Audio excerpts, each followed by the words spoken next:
Hello, everybody. Look at this wonderful coffee mug. Don't you want one for Christmas? The New American Media. It's black and white and red all over. Like a newspaper. We're like a modern newspaper.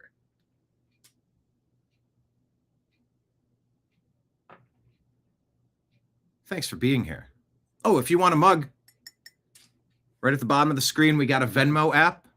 Shoot $40 over. That'll include $10 of shipping and handling. And I will mail this out to you in the continental United States. Get yourself a mug that says the New American Media on it this Christmas. How fantastic would that be? Broadcasting to you live from the Orion spiral arm of the Milky Way galaxy, the solar system, planet Earth, North America, the United States of America, somewhere out there. My name is Brian Engelman, and today is the greatest day I've ever known. I recently purchased the most. Thank you all for being here. It's Thursday, December 11th, 2025. And this right here, the thing that you are watching, well, that thing is called the TNAM Daily Show. You're watching it here on TNAM, T-N-A-M. Well, that means the New American Media, because the old American media has failed you. Lake Leon, oh, you did it, laddie.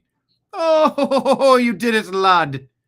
I would have 100% forgotten to go out of this screen, to go into YouTube, to click to monetize, to save it, then come back to Restream and click to go live. I would have forgot to do it, except for that comment, and I did glance at my comments. What I did not glance at was the mute button. Thankfully, I was not muted today. It's a lot to remember. It's a lot to engineer, produce, host, prepare. These are separate jobs, and I'm sort of doing 2.5, 3.5 jobs all at once. So yes, thank you for your assistance there. We did it. Woohoo! Thanks for being here on today's episode of the program. Well, you saw the thumbnail. Did you see that thumbnail? What a flippin' mess. Michigan specializes in cheating. Oh, yeah, Connor Stallions. Oh, yeah, Jim Harbaugh. Going up against the Ohio State University. You know what happened year after year? Loss.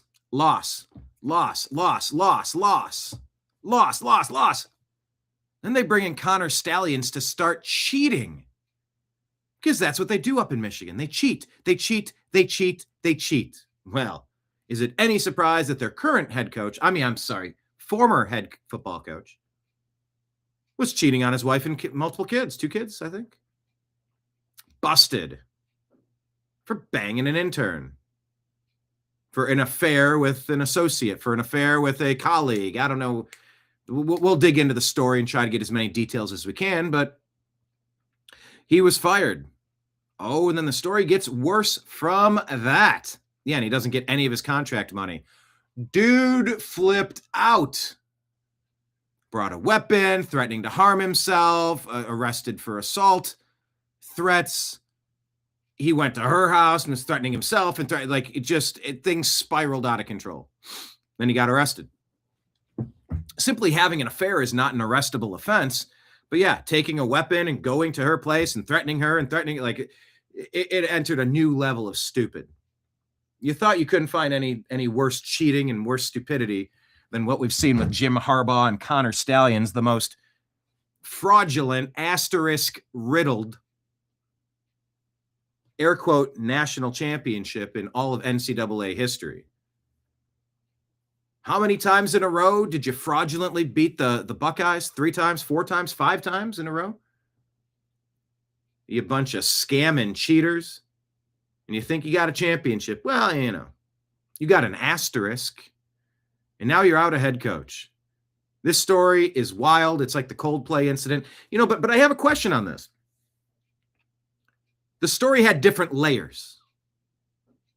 By the way, why am I just jumping so fast into all things sports related? Well, it's because I am also the host of the Unhappy Hour Sports Show here on the New American Media. By the way, programming note, strictly football with myself, Mike Barra, Jim Mitchell, and Ezrael Robinson will be today. Episode, what are we on, 19 or 20? Season 2, episode 20 or 19, I think. That's going to be today at 3 p.m. Eastern, strictly football. We're going to look ahead at the previews, the matchups, and the betting trends for the upcoming week in football. Starting today, we got football today. So 3 p.m. immediately following this show, we're going to have another show. But I'm a sports guy. That's why. I'm a sports guy. That's why. Speaking of sports, it's Christmas time in Hollis, Queens. These are, here, look at these. Look at how cool these are. I have merchandise. Look at this. Look at the thickness. Look at this. Wooden. Ohio made. Laser engraved. I'm spinning it. There we go. Look at that. Look how nice these are. They're all slightly unique based on the burn patterns, the laser etching and engraving. It's actually raised here. You can feel it. They're flat to hold a drink, but like it's grooved too. Don't you need some of these for your man cave, your woman cave, your she shed? Look at these. 4 of them, a full set. They come in circle size. Are you circle sized?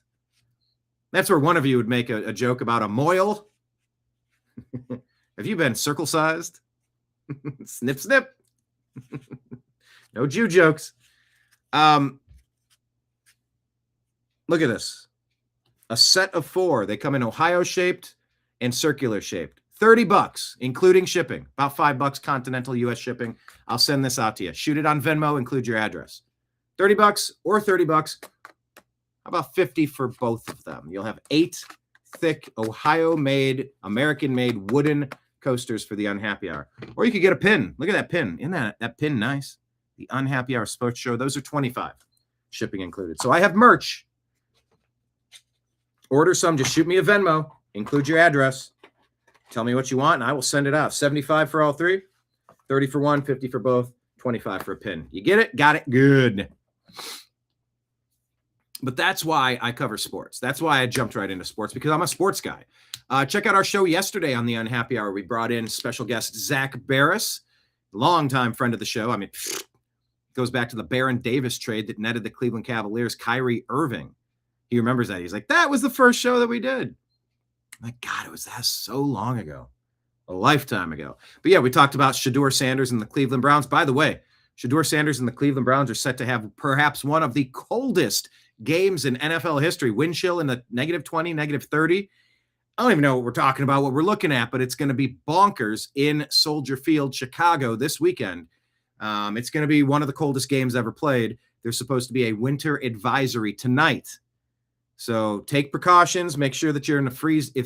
Make sure that if you're in a freeze zone, you're going to go ahead and take those hoses off of the spigot and put those little insulating valves on there. It's getting down to single digits, people. So prepare for cats, dogs, birds, hose bibs. Just get prepared, okay? Fill up your gas tank, just because power lines can sag with ice, or a branch could drop. Power could be like just have a game plan, okay? That's all I'm asking. Get a game plan together, okay? Winter advisory tonight for certain regions of the world.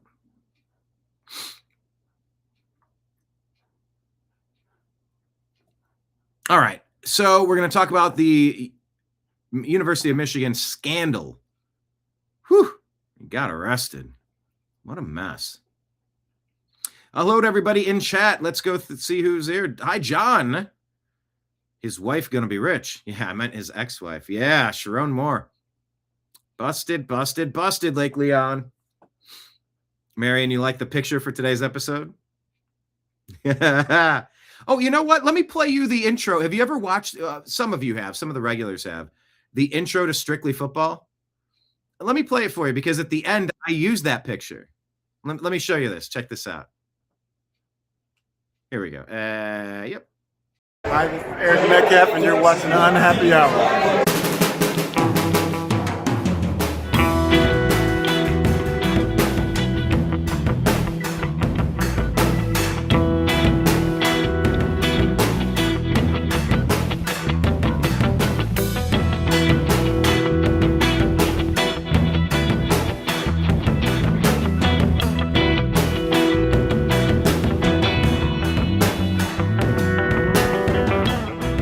The New American Media is proud to present a division of the Unhappy Hour sports show, Strictly Football.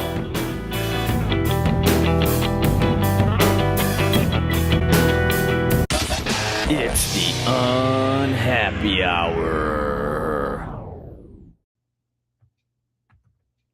Yeah, that was me with my love for Baker Mayfield.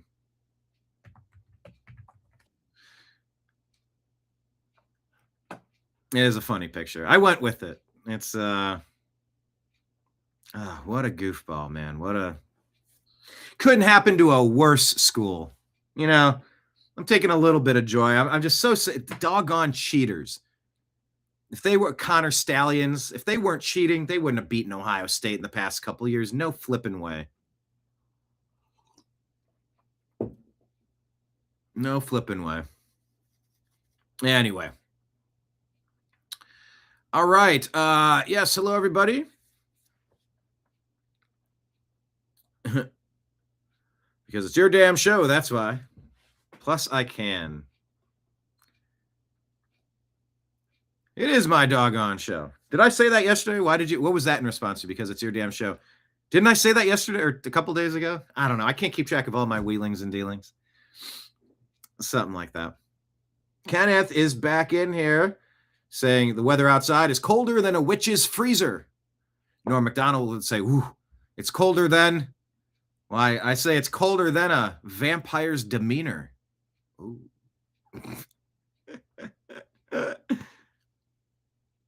New music? No, that is the intro music for Strictly Football. Well, if you want to hear the intro, both pieces of music composed by my brother Chris Engelman, by the way. Rest in peace. Cheers to you.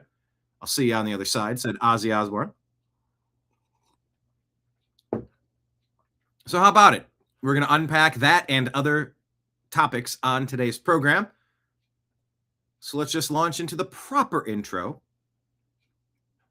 for the T-Nam Daily Show here on the New American Media. And I need to redo this intro, by the way.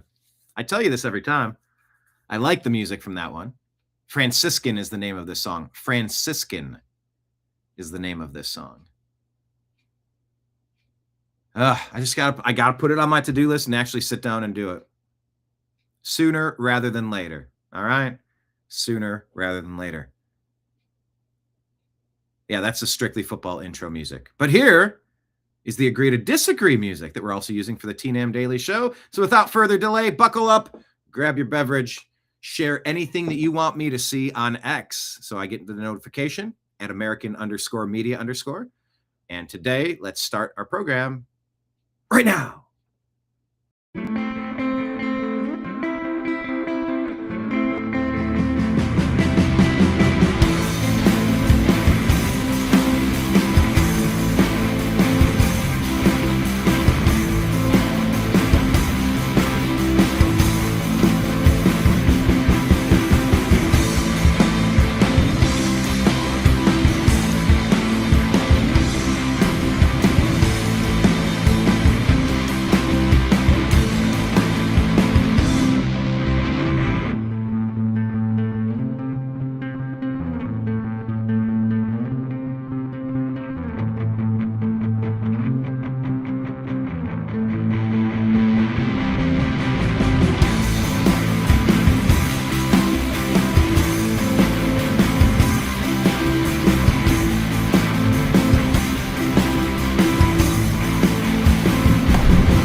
Your guide to the truth.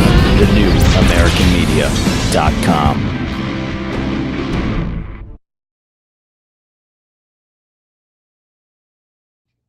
Thank you, everybody, for watching and being here. Today was day 2. We began 200 level courses for a guest, a colleague, an acquaintance, perhaps a burgeoning buddy, who knows, helping somebody take his program off of terrestrial radio and onto the Rumbleverse, onto the Restream universe. And there's a lot to unpack. I forget just how much I've learned in the past 3 years. There is a learning curve, and you've been here with us, you regulars. Thank you so much for being here. It's a labor of love. It's a journey of love, ain't it now? Ain't it now? Okay. By the way, at the bottom, just a reminder that we do have tip jars here at this bar. We're going to talk about all the stories that are playing on the news screens above us. But we do have Patreon, where you can sign up to become a monthly supporter. Thank you to everybody who has. For like $5-10 a month. I think we have a $15 or $18 a month, maybe $100 a month, $1,000 a month. Thank you to everybody who signed up, and everybody who signed up for a free Patreon account access. That's a place to find us if we disappear off YouTube tomorrow.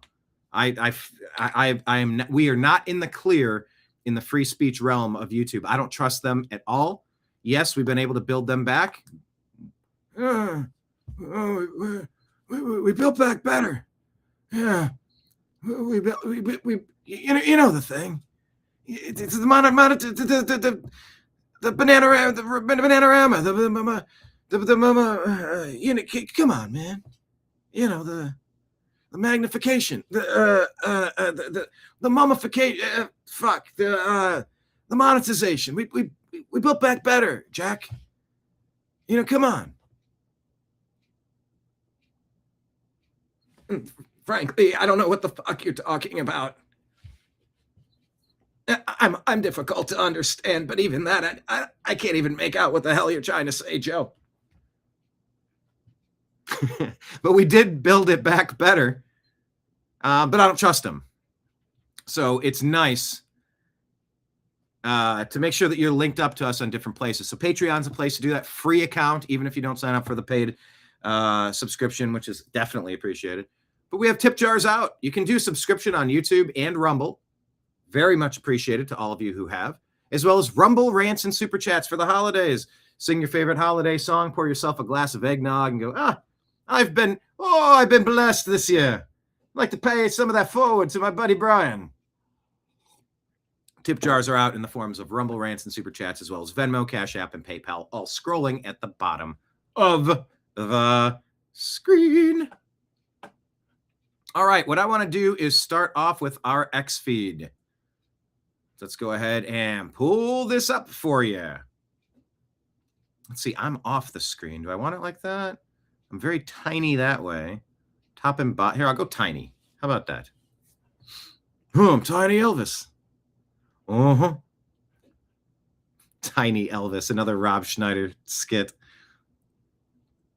Let's just dig through the news today, shall we? Rothmis put this out and says, diversity and multiculturalism were always code for whites becoming minorities in every single country, city, and small village. A West ruled by foreigners who despise it, in collusion with domestic enemies who equally abhor it. Its institutions occupied, its morality inverted, intellectually subdued, occupied by ballots, invaded without an army, shamed into submission, and mustered no resistance. We are witnessing the historical suicide of a civilization. The West will change, but change isn't always for the better. The third world, what is this? The third worldist shitholization of the West is here. It says here, New Zealand is now just 55.9% European. Census shows, and the whites are set to be a minority in 2028. This was the grand plan of the Obama doctrine. 16 years. Yes, he was working in the backgrounds with these NGOs for the 4 Trump years. 16, 17 years Obama's been trying to do this. He hates half of himself, it seems, through policy. If you're going to judge based on policy decision, it sure seems like he's taking issue with half of his lineage from Stanley and Dunham, doesn't it? The Marxists, the globalists, overthrowing sovereign nations, regardless of race, overthrowing the sovereign nations with military-aged invaders, military-aged men, non-citizens. A grand conspiracy.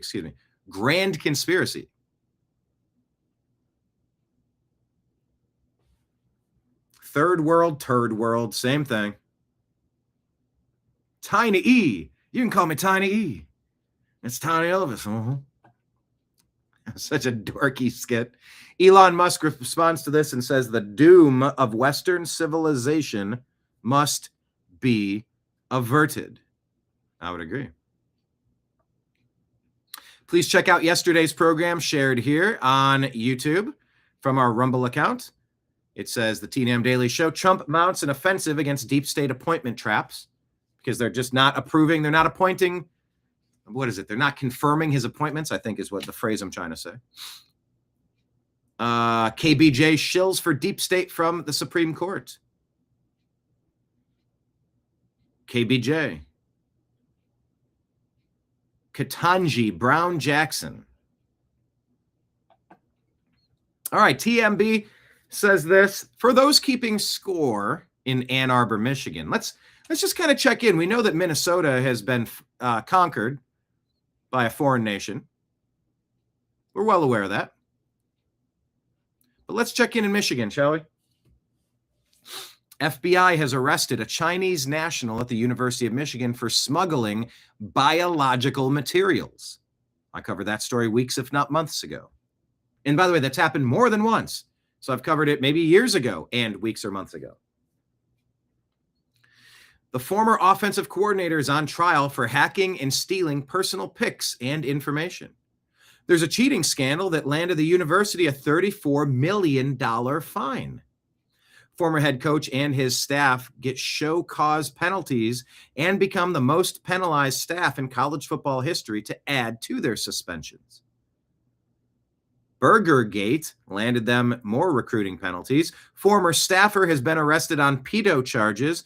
Multiple coaches from Sherrone's staff have been arrested with DUIs, and the head coach has been fired for cause inappropriate actions.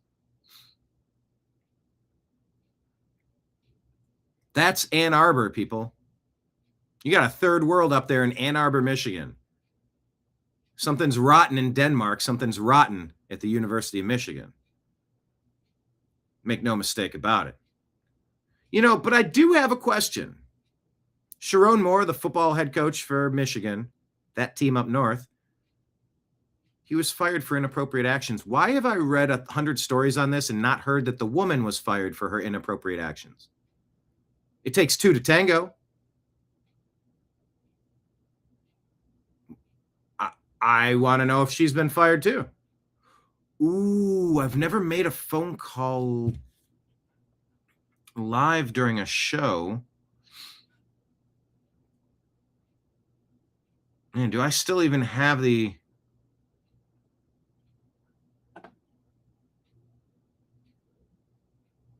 I mean, let me see if I can do this.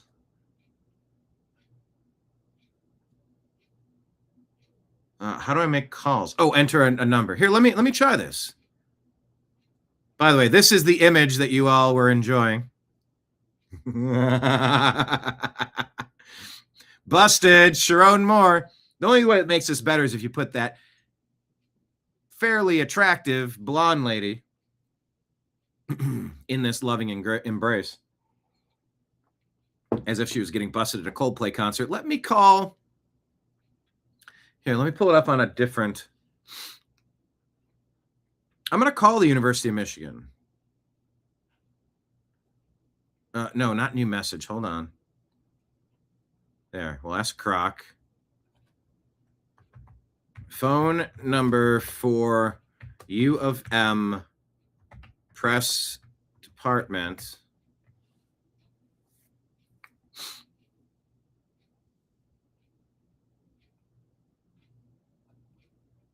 All right, I'm going to call them live. I haven't done this before. Let's see. I have to close out some windows. I'll close this one. I got a lot of windows to close here.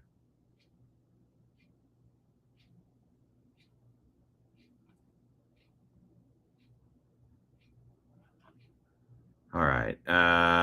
There, the Unhappy Hour Sports Show done. Save. I can close this. Google Voice. Let's try it. I don't want to share all of this. How do I?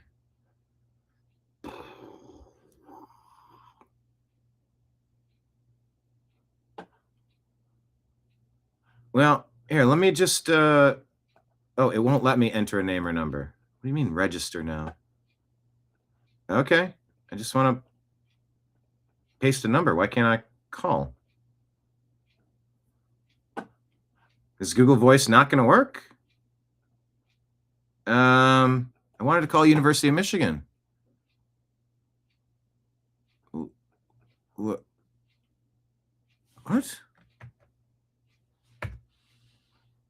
Yeah, I want to call this number. Why is it not letting me? Come on, make a call. Outgoing calls. Remove call history. Outgoing. Come on, just make a call. What is the problem here?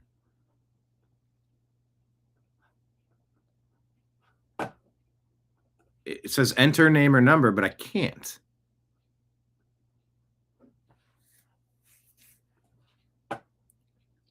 You know what? I'm going to call from my cell phone because I do want to know. Let's go ahead and make this call. Here, bear with me.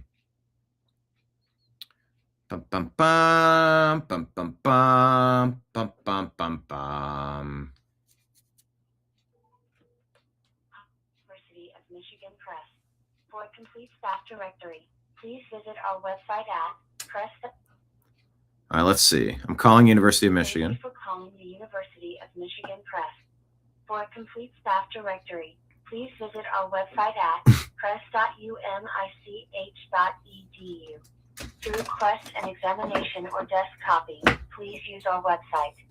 To order a title or to check availability, please press 1. Oh, boy. For questions about royalties or other business matters, press 2. No, not royalties. For all other inquiries, press 3. Yeah, you could just, for all other inquiries, press 0. Why is that complicated? It's up as loud as it can be, by the way.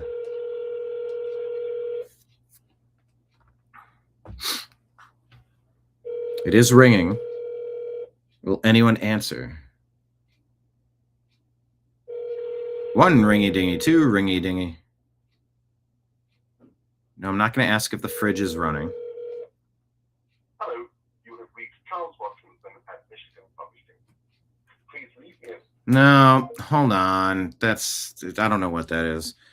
Phone number, U of Michigan.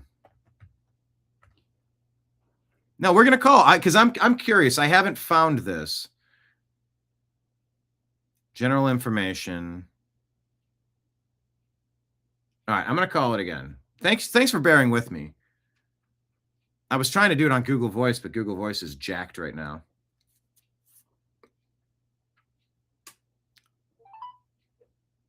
Thank you for calling the ITS Service Center. If you are UM, please listen carefully to the following prompts before making your selection. Your call may be recorded for training and quality. Okay, purposes. record my call for training, For please. assistance with UMich password resets and Duo 2-factor, please press 8. We are working to efficiently help all customers and solve each issue within 20 minutes. Please have specific information 20 to minutes? share with your representative. Can I speak to Mr. Jim Shorts? Marion, I know I wouldn't answer today.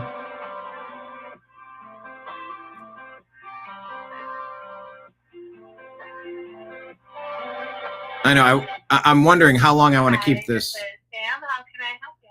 Hi, Sam. My name's Brian, and I'm doing a show looking for a little bit of information regarding the story that broke yesterday. Am I in the right spot to get an update on the Sherrone Moore story, or is there a press department with somebody? I'm just trying to verify if the female employee was also terminated from her job. And I don't know if that was because I haven't noticed a press release. Give me just a moment. I appreciate it. Thank you.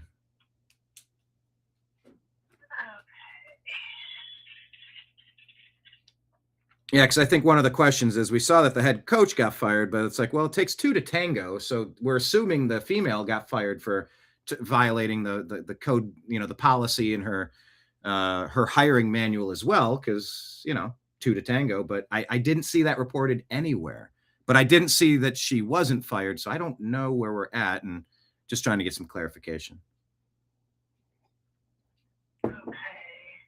And Brian, where did you say you were from? Yeah, I'm live. I do a show every day called the TNAM Daily Show with the New American Media. And so as we're unpacking the news, reading about the story today, that's like the biggest who, what, where, when, why question that I haven't observed one way or another definitively. Yes, of course, she was also terminated, or did she get some sort of special treatment and not get terminated? So just trying to answer that main question.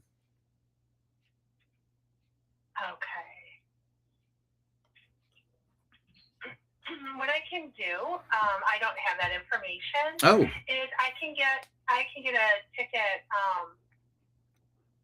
get this sent up to our communications team. Okay. And they can respond back to you. If you want to give me your email address and the phone number that you're calling from, is that the one that you can be reached at? Yeah, that's the best one. If a text message or a phone call and voicemail to that phone number, that would be preferable to an email if possible. Well, do you have an email as well, just in case? Yeah, I do.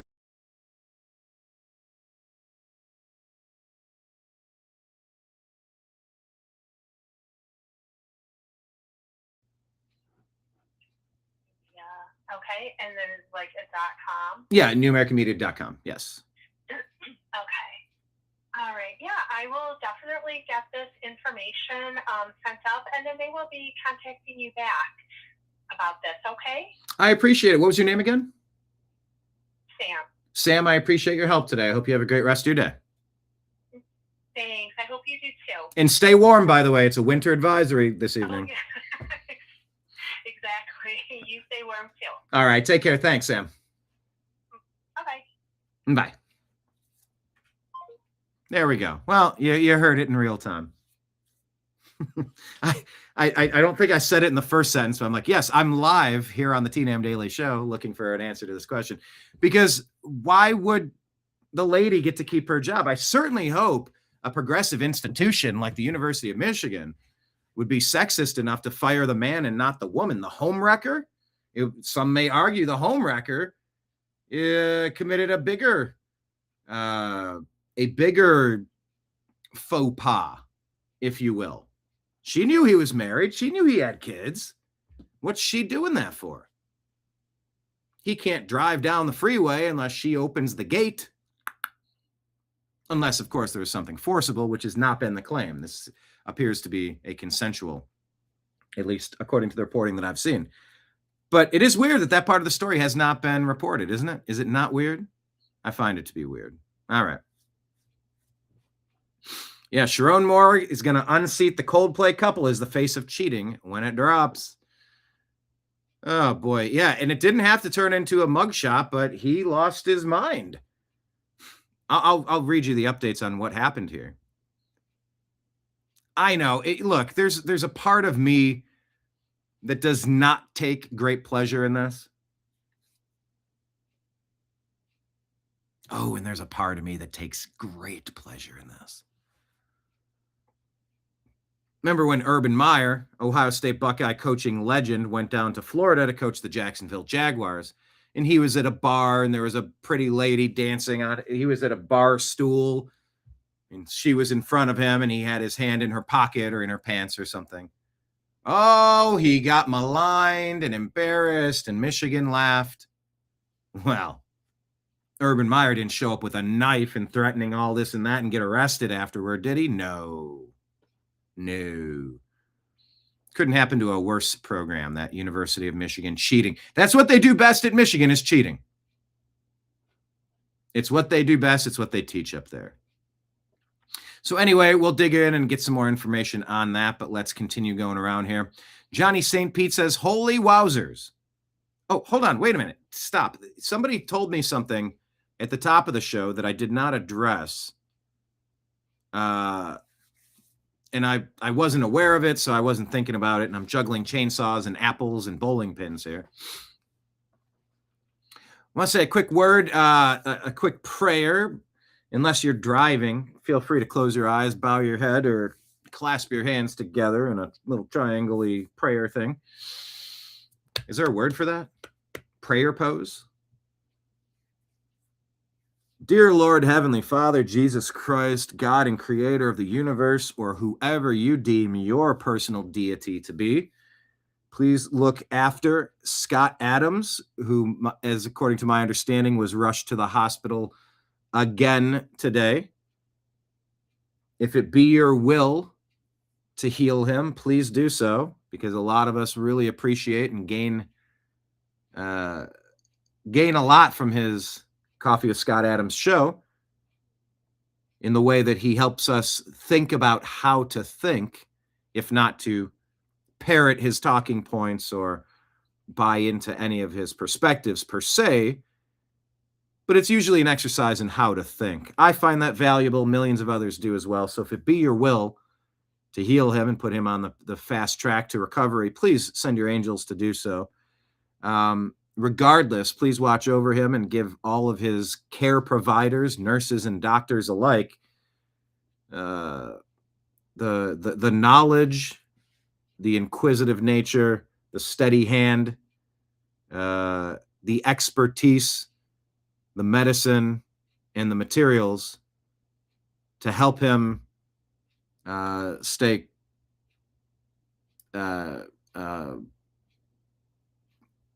as pain-free as possible during this.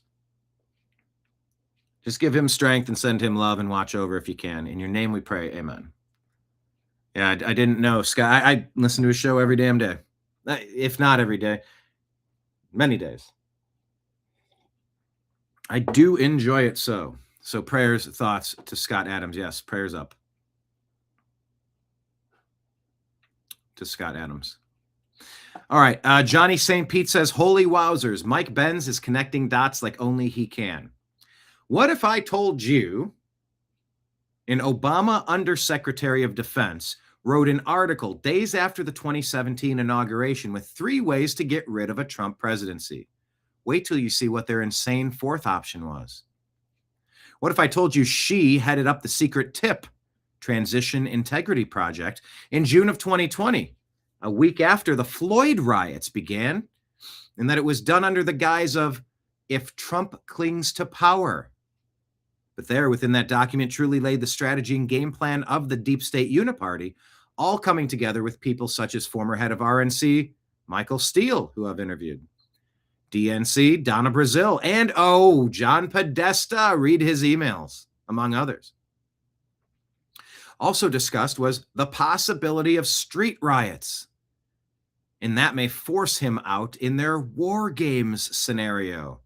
Wowzer. They claimed this meeting in June was just a bipartisan exercise. But within the exercise, one of the concerns was the president seizing mail-in ballots. Why would they be worried about that?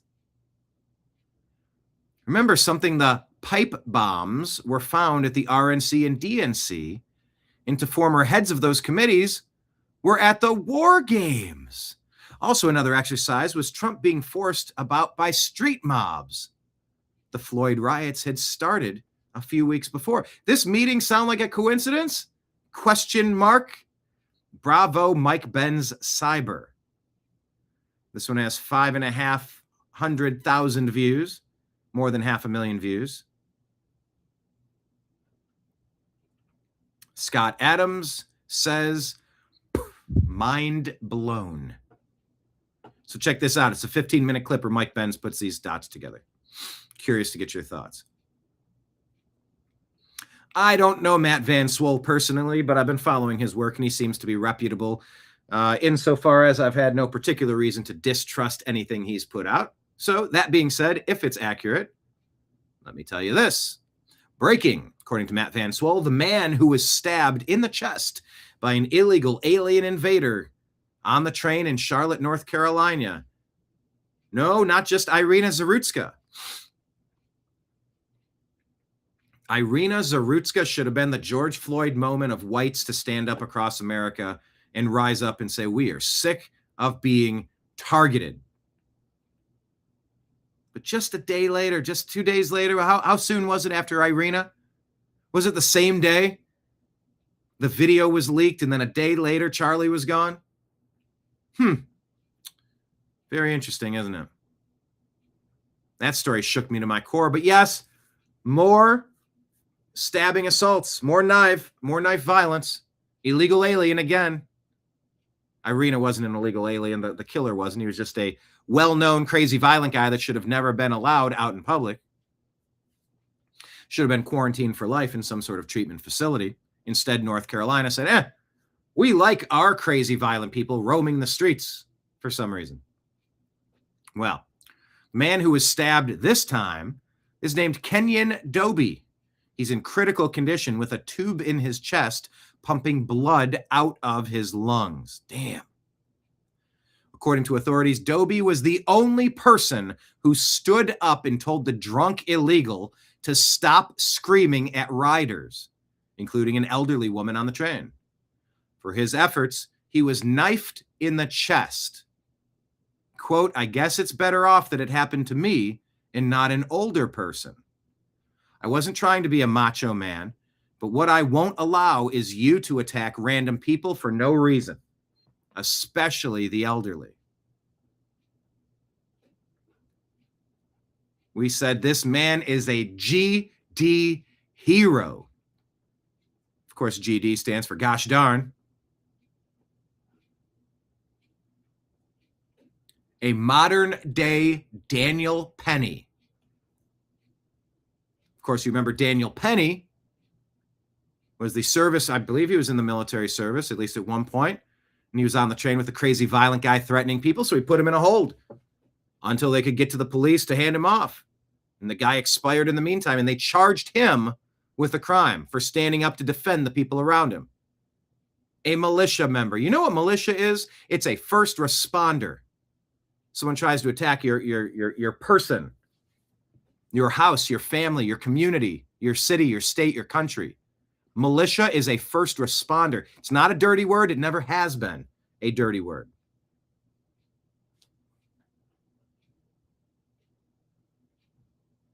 Kenneth asks, so would you say we need to all... Oh, hold on. I want to get this quote right.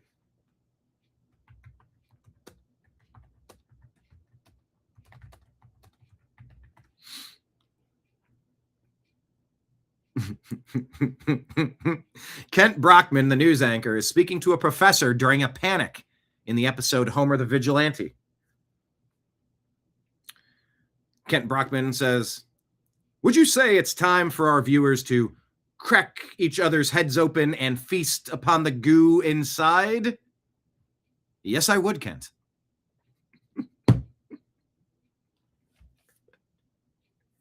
Kenneth asks, so, Professor, do you say that we need to walk around wearing armor in day-to-day life? Yes, I would, Kenneth. That came together perfectly. Well done. This dude's a hero. Bless you. If this story is being reported accurately, Medal of Honor for this guy.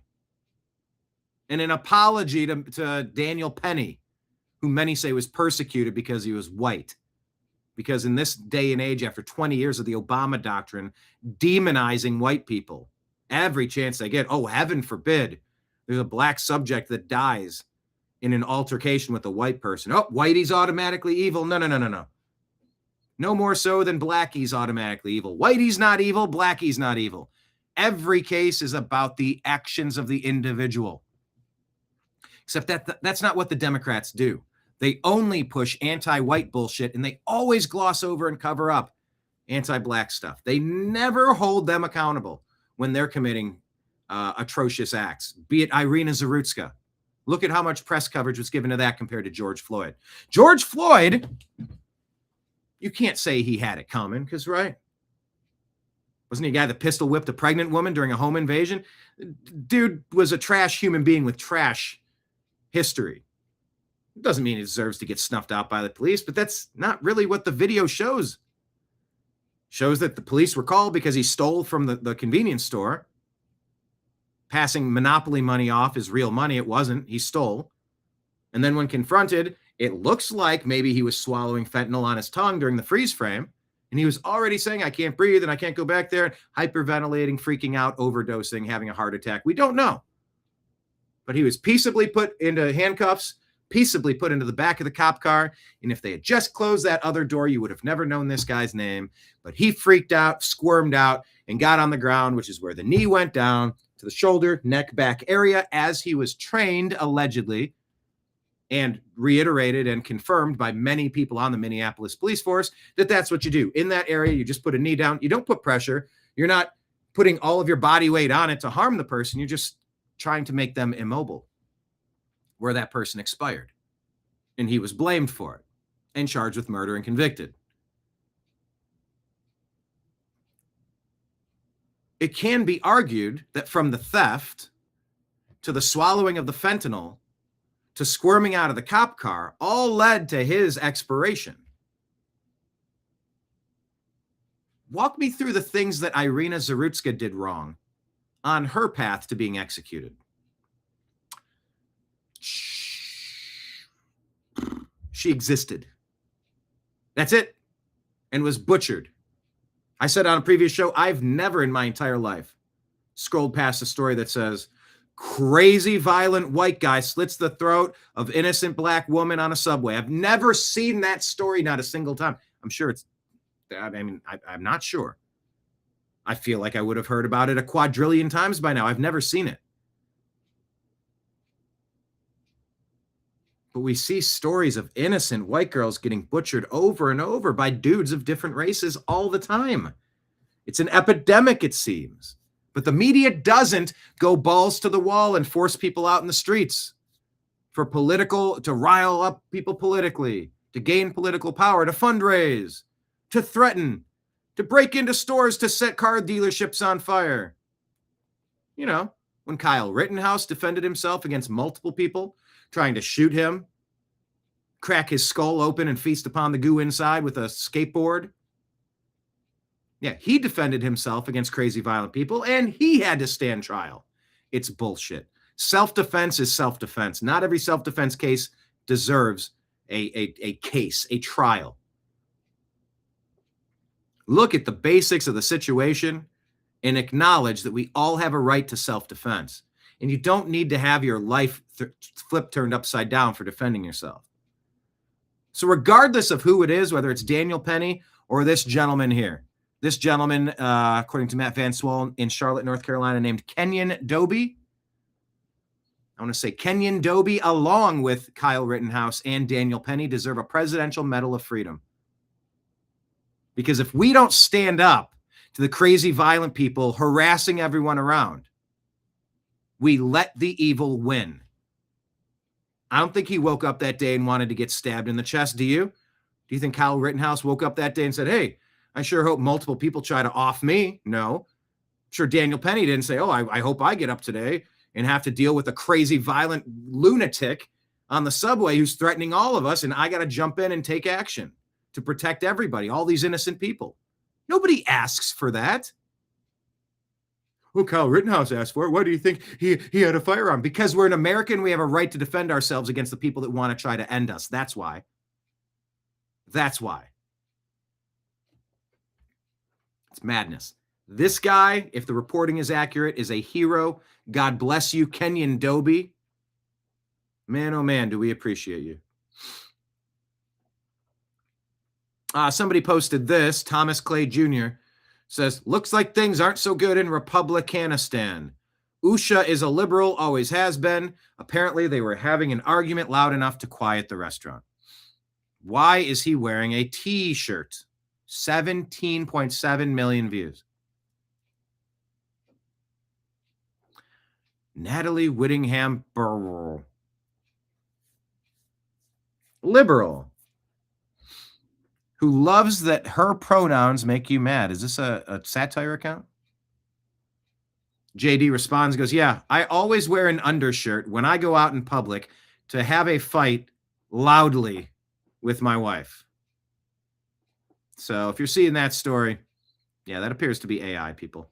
Let's have a little bit of discernment when...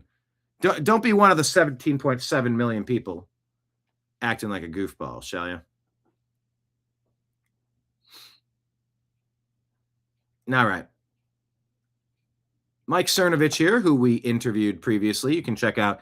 Actually, Cernovich is in our intro to our show for the Agree to Disagree show. But if you search Mike Cernovich, Brian Engelman, I talked to him.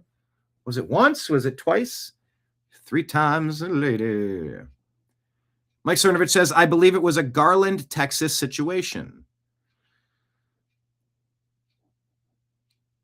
I don't have direct evidence regarding the Charlie Kirk case, but the FBI does have a secret unit, that plots mass shootings. Tear up Texas is the text that an FBI agent sent. The FBI has hidden his identity for a decade. Dan Maynard says, yeah, that's right. Yeah. After the trial, we found out that they had an undercover agent who was texting with Simpson less than 3 weeks before the attack, saying tear up Texas, which to me was an encouragement to Simpson. Tear up Texas undercover FBI agent told Islamic State shooter before the Garland attack. Undercover FBI agent claimed to be the Islamic State's eyes when they attacked a Mohammed mocking cartoon contest and even goaded one of the shooters, according to federal court records. Holy shit. That from the Dallas Morning News. We're connecting dots and putting puzzle pieces together, people. Connecting dots. Matt Walsh says, there is one obvious hole in the Charlie Kirk assassination story, which is that leftist trans freaks were posting about the killing before it happened. That would seem to indicate that there were potentially even more leftists involved in the plot. If there's a conspiracy, it's amongst leftist radical militants. But either way, all of the evidence points to this being the work of at least one, possibly a lot more than one, radical leftist scumbag. They want us dead. They had every reason and every motivation to kill Charlie. And they did. So there's a question of the day. Do you agree or disagree with Matt Walsh that it appears to be most likely that it was Tyler Robinson and a few leftists and the trans and the furries and the people, like it seems to be. They were talking about it beforehand. They accomplished it. Like the story does actually line up. Do you agree or disagree with Matt Walsh that it was the lefties that did this? And we don't need to turn this inward on MAGA. Agree or disagree with Matt Walsh? Type it in the comments. Question of the day.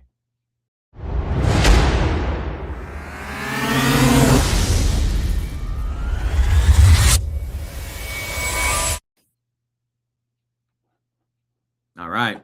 What it's showing here is the conservative alternative. It says, this is the group you're referring to, Matt. Tyler Robinson was associated with this organization and multiple members posted online about the plot beforehand. They had direct ties to the State Department too, although their contact was canceled after September 10th. We need answers. Queer resistance, agitate, educate, organize. And this person has terrible finger discipline because they actually have their finger on the GD trigger, the gosh darn trigger. You never put your finger on the trigger unless you're ready to pull it. What does this see? Armed queers in Mecca want you to come learn about the radical history of queer liberation movement. Salt Lake City, Utah.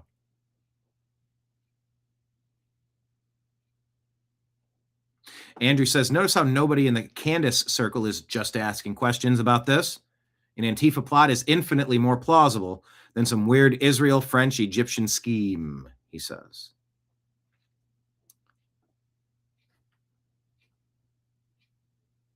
Patriotic Blonde says, hey, here's the epitome of grief. And shows Erica Kirk giving a thumbs up with somebody. I don't know who this guy is. Glenn Greenwald jumps in, though, and says, hey, people who have rigid, sanctimonious, self-righteous views of how to handle, process, and deal with extreme grief either never had to navigate it before or have zero empathy. Yeah, I could go for a little bit more empathy toward Erica Kirk and Turning Point USA at this point. You got receipts, deliver them. Otherwise, kindly STFU a little bit. On the flip side, Turning Point did say that they were going to take that conversation. They were going to have the debate with Candace, and they backed out. They chickened out. They lied about the good faith efforts to find a time and date that worked for both parties so that they could have a conversation, unpack all the questions, and confront them head on. Turning Point USA, the ball's in your court. Whatever you tried to do by saying, oh, looks like Candace turned us down, so never mind, I guess we're doing it without her. No, unacceptable. You clowns. That is clown behavior. I've been booking guests on the New American Media for 15 years. Never once do I reach out to somebody who either wants to be on the show, and some people do. In fact, we've been getting more requests out of nowhere hey, I got this guy that wants to be on your show. You do? Okay. Haven't got around to it yet, but never once have I tried to, who was my last guest? Zach Barris yesterday for the sports show. Or Mike Barra, Ezrael Robinson, Jim Mitchell for Strictly Football. Of course, those are shows I'm producing. Zach was my guest yesterday on the Unhappy Hour, and Bob France was my guest a couple days ago on, I guess that was the Unhappy Hour too. But if I want a guest, I don't just say, hey, Friday, 3 p.m. Oh, you can't do it then? I guess you're not coming on the show and you didn't want to. I guess we're doing it without you. Huh? It's not what? That's not how you book a guest. That's lunacy. But I agree with Glenn Greenwald here. Navigating grief, come on. There's no one way to do it, and she's staying busy. What do you want to just sit in the corner and cry and get super fat? Come on, be better. Also, I want Candace asking every question. And if she's got stuff to confront with TPUSA, have the conversation. Marion says, question of the day, my jury is still out on the whodunit of Charlie Kirk. All right, Martyr Maid puts this out. I'm not entirely certain that these are all accurate data points, but I think it's directionally accurate, if nothing else. Median age of a first-time home buyer in 1955 was 30 years old. Median income for those 30-year-olds in 1955 was $2,800 a year. That equates to roughly $33,850, $34,000 adjusted for inflation. There we go. These homes cost 2.6 to 2.8, the median income of a first-time home buyer in 55. Okay.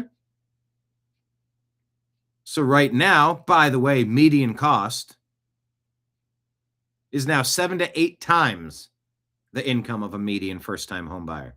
Median age of a first-time home buyer today is now a decade later at 40. I heard that it was 50, actually. Median income for a 40-year-old today, $62,000. A basic 3-bedroom, 1-bathroom, single-family home in mid-cost markets like Indianapolis and Milwaukee, $400,000 to $500,000. That's 7 to 8 times. Federal taxes paid by median home buyer in 1955 was about $110, $130. That's $1,300 to $1,500 adjusted for inflation. Compare that to federal taxes paid by a median home buyer today. Well, roughly 10 times that, $10,200. Annual cost of healthcare for a median home buyer family in 1955, about $100 to $125. That's $1,500 adjusted for inflation. Yearly, $125 monthly or whatever. Annual cost of healthcare for median home buyer family today, $35,000. Often paid in part by employers with money that could otherwise go to higher wages and salaries that we're being robbed of. So, first-time home buyer today, buyers are 10 years older, They take on a mortgage debt that's much higher percentage of their income, which has hardly increased since 1955 when we factor in inflation, healthcare, tax burden, and childcare expenditures. Since the typical home buying family in 55 had one parent working and one parent raising the kids, while affording a mortgage today typically requires two incomes. Unlimited access to virtual entertainment is the only reason we're not experiencing political turmoil on an unprecedented scale. We're being baffled by bullshit. We're being lulled to sleep with bread and circuses while we suffer, while we struggle.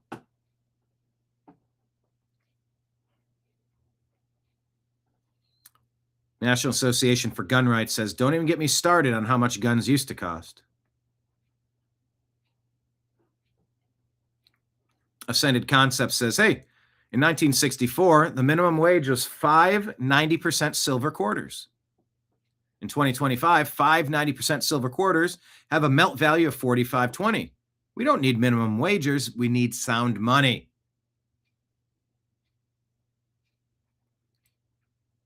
Jamal Bubbins here says, 10 of these gold bars would buy you an average home in 1920. 10 of these same gold bars will buy you an average home in 2023. Our Federal Reserve notes have been destroyed, and I ask, well, the New American Media asks, can we go back?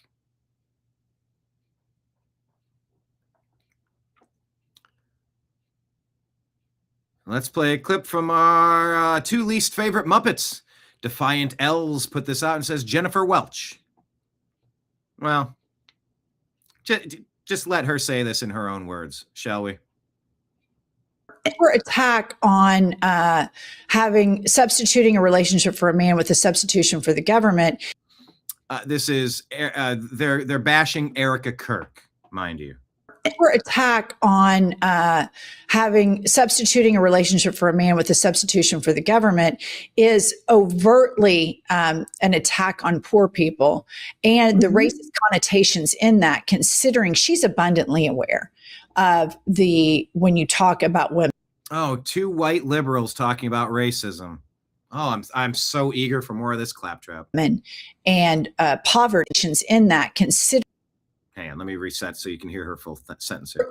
An attack on poor people and the racist connotations in that, considering she's abundantly aware of when you talk about women and poverty, that Black and brown women stick off the charts more so than white women. This is an intentional attack on poor women. And this is a dehumanization, all done in the name of her Lord and Savior, Jesus Christ, which is the exact opposite of what the central character of the faith of Christianity preached against. So this is intentional weaponization of her gender and her faith.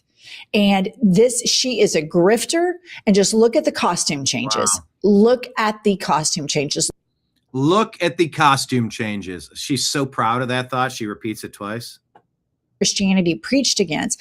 So this is intentional weaponization of her gender and her faith. Mm-hmm. And she is a grifter and just a grifter. What the fuck are you? Bashing the grieving widow. If that makes her a grifter, lady on the left, what the hell does that make you? Look at the costume changes. Look at the costume changes. Look at the costume changes. Are you upset with costume changes because you and your alter ego over there with glasses, you both black monochrome, kind of keeping it, definitely not wearing a cross lady on there, but costume changes. You're both, you have a problem with costume changes? So what is she advocating? Erica Kirk doesn't deserve any sympathy or respect unless she goes full Vladimir Zelensky and wears the same stupid outfit every event. Remember, Zuckerberg does that too. Steve Jobs. I don't want to think about my outfit every day. I just want to wear the same black shirt. I'll get 30 black shirts and I'll just wash them and whatever. But like, I don't want to think about it. I want to wear the same jeans, same shirt. I want 30 of them. I want a clean version. I mean, what a wild thing to say. To make one of your mega complaints the fact that she's changing costume. These people are lost. Look at the affect and how she does that. Look at the affect in how she does that. She should be forever in crying mode, in the fetal position, curled in the corner crying, and she should never change her clothes. Fuck you, bitches. Fuck you two. How dare she not be forever miserable? And how dare she change her outfit? Fuck you two. It's wild. This woman should be kicked to the curb. Kicked to the curb, says these two squinting nincompoops. Which, by the way, would make a great name for a punk band. The Squinting Nincompoops. She is an absolute grifter, just like Donald Trump and just like her unrepentant, racist, homophobic husband was. So now she's speaking of the dead, an unrepentant, racist, homophobic husband. It's wild. This woman. These bitches. Should be kicked to the curb. She is an absolute grifter, just like Donald Trump and just like her unrepentant, racist, homophobic husband was. Wow. Wow. Lake Leon says, 2 dudes? Ugh. Ugh. They both got liberal white woman syndrome, that's for sure. Matt Walsh says, let me go bigger screen here. The left went out looking for their own Joe Rogan, and they seem to have settled on a repulsive hobgoblin with the charm of a corporate HR manager, the facial dexterity of a stroke victim, and the IQ of a squid. Good choice, guys. I'm sure this will work out well.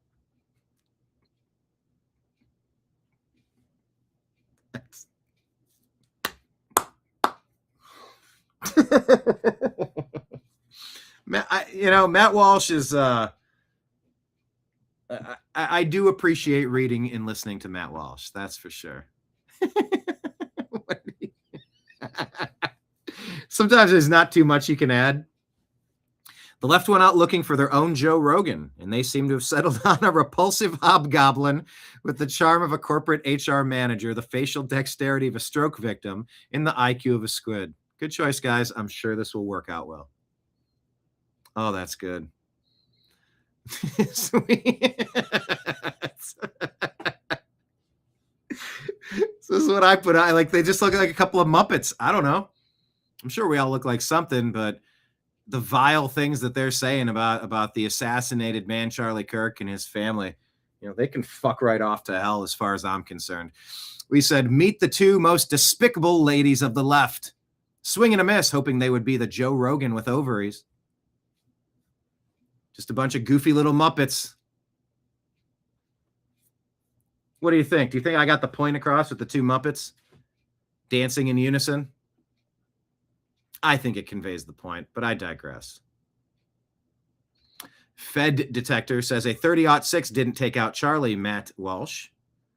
There is no evidence linking Tyler Robinson to the crime. It's literally all circumstantial or clearly fake.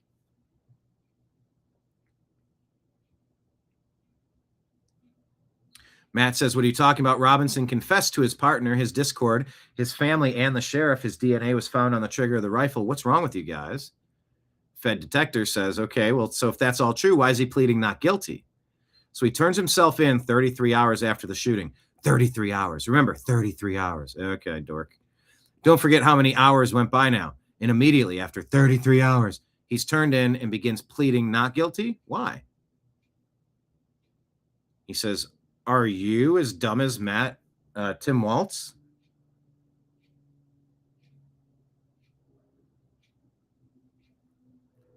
CA says, what about the patsy? What about BB confirming Charlie's death before virtually anybody else? Why did his team take the camera behind Charlie that was the best angle? These are just a few of the many blatant holes in this narrative.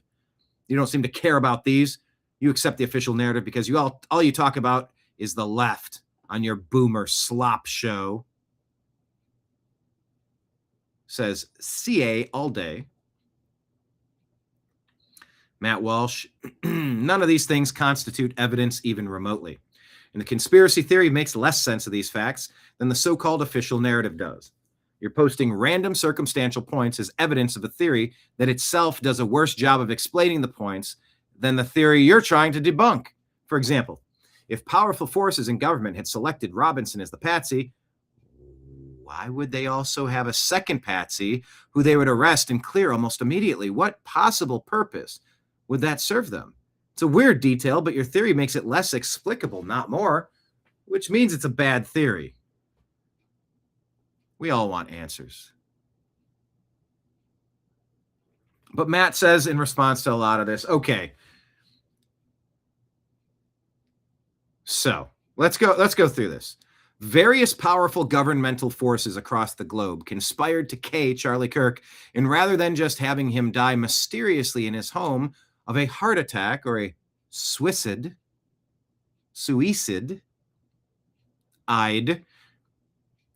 which they could have easily arranged, or sniping him while he checked the mail one day and making sure the assassin was never found, which they could have also easily arranged. They decided to carry out this plot on stage on camera using Robinson as a patsy, who they allowed to be captured alive for some inexplicable reason, when they could have just made it a murder-suicide and tied up the loose ends. Okay? So on top of all that, they used the wrong ammunition in the official story, along with leaving a trail of various other breadcrumbs that the internet could follow. Okay? So on top of that, they somehow convinced Robinson's own parents to go along with this charade, persuading them to offer their innocent son up to be executed, while also letting them stay alive. While also letting them stay alive. That's what you're going with? You honestly find that to be more plausible than a leftist freak simply shooting Charlie Kirk, a man who is despised by every leftist freak in the world? Really? Really? Really? Yeah, I don't know about that. Are you sure about that? Are you sure about that? Yeah. Are you sure about that?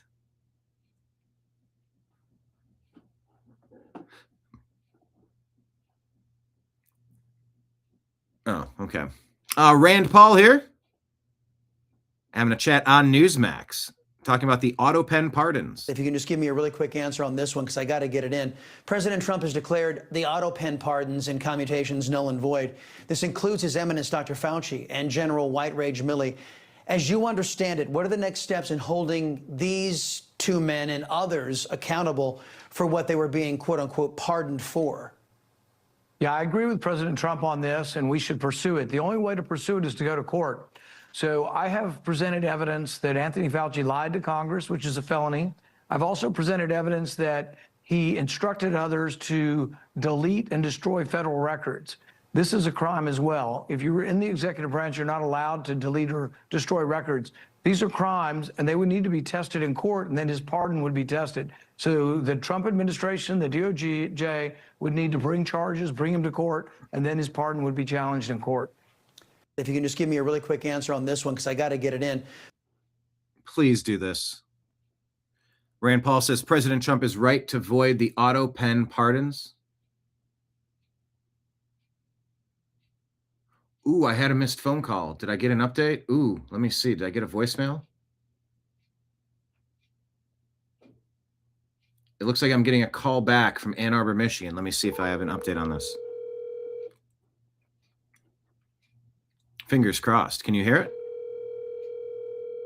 Can you hear the ring? Hello, you have reached Charles Washington at Michigan Publishing. Please leave me a message. Nope. Okay.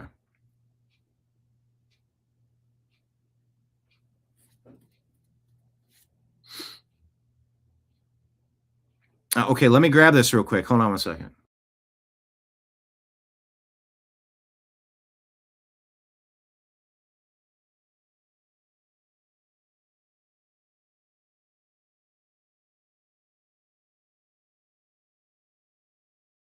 No, it's okay. Thanks for getting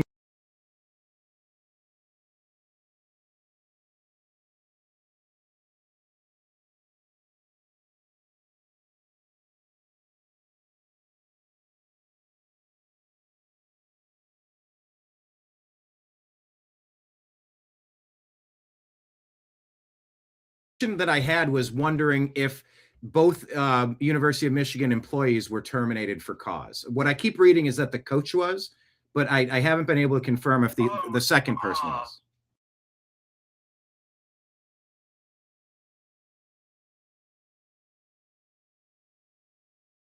The university.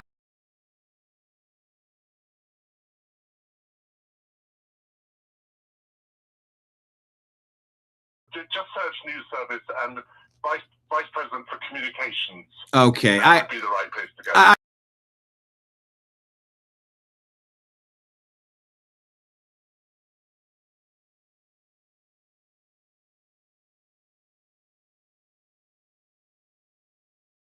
For vice president for Okay. communications.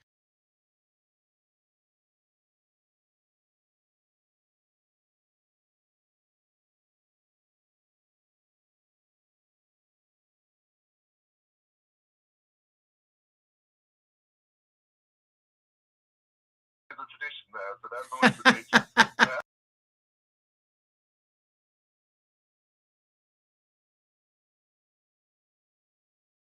All right. Yeah. So somebody did call me back, and it was somebody from the press department, but that's no, like the press. It's like a printing press. I said, you need to change your name to publications. Like, then you'd be wrestling with 100 years of tradition. Well, yeah, some things are worth changing. So I digress. Anyway, still waiting to get an update on that. Let me ask Grok. Let me just see if AI has an answer. Was the woman here, let me see. Was the home wrecker who slept with the U of M coach terminated for cause as well? Let's see here. No confirmed information that the staff member involved in the inappropriate relationship with former University of Michigan football coach Sherrone Moore, widely rumored online to be executive assistant Paige Shiver, has been terminated either for cause or otherwise.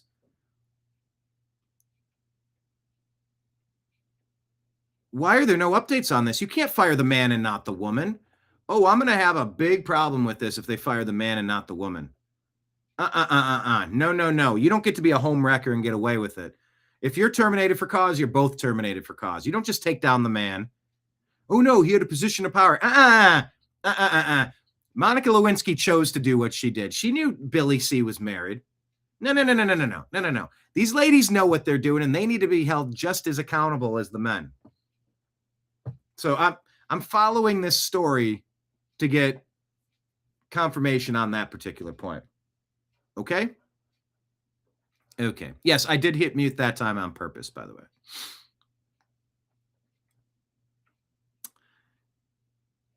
Tucker Carlson isn't buying the Charlie Kirk story. Here he is talking with Theo Vaughn. Take a listen here. John Ziegler. Well, I'll get to John's reaction in a minute, but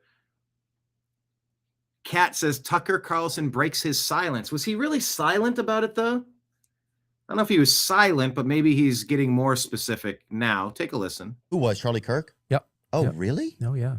Oh, I didn't know that. And I love his wife and know his wife well. And so I feel emotional about it. So, I just haven't wanted everything to do with it. But I will say a couple of things. I don't understand the official story at all. Of his assassination, I don't understand it. And I want to make sure that there is a truly rigorous and honest federal investigation of it. And I'm definitely concerned about that. A. B, I think that I don't know many of the details, but I know that recently Candace said that Egyptian registered aircraft were following Erica Kirk, Charlie's widow, around for a number of years in different places in the world. That's one of the weirdest things I've ever heard. And I just want to say that is factually true. That's true. So that's like the one data point that I happen to know is true.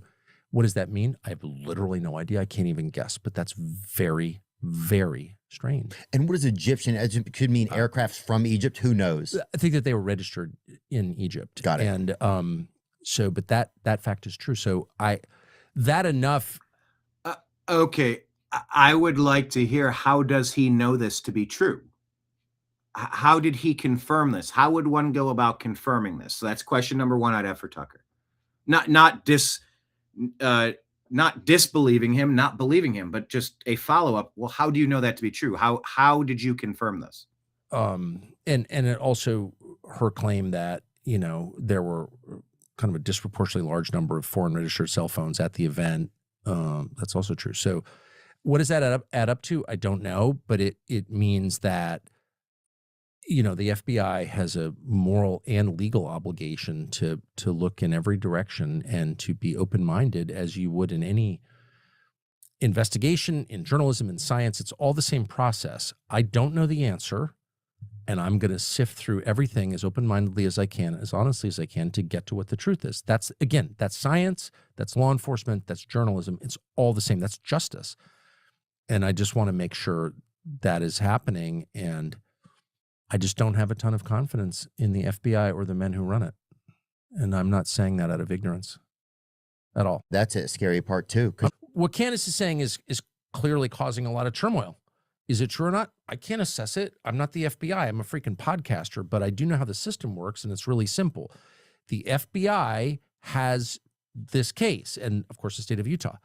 It's their job to not only find out what happened, present it to the public in a way that restores some confidence that you can like have justice in this country, that we have functioning law enforcement. I don't have confidence in that because there's a lot of evidence that we don't have that. So restore confidence by being honest and telling a story that makes sense.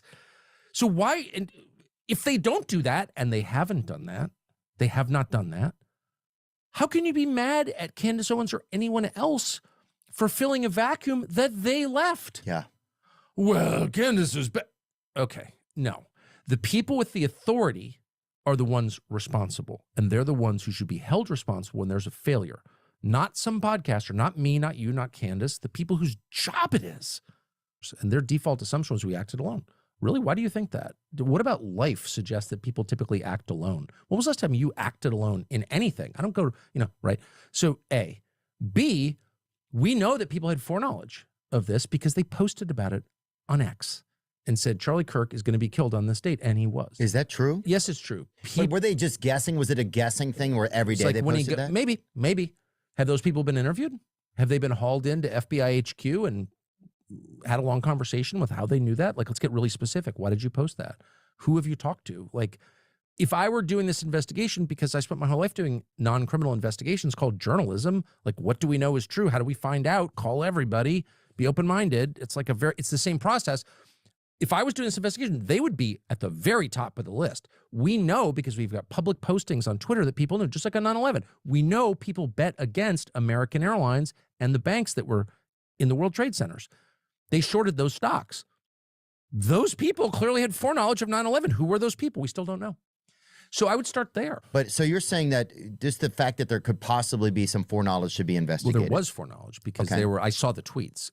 And so I saw at least two that said, everything's going to change when Charlie Kirk gets to the college in Utah.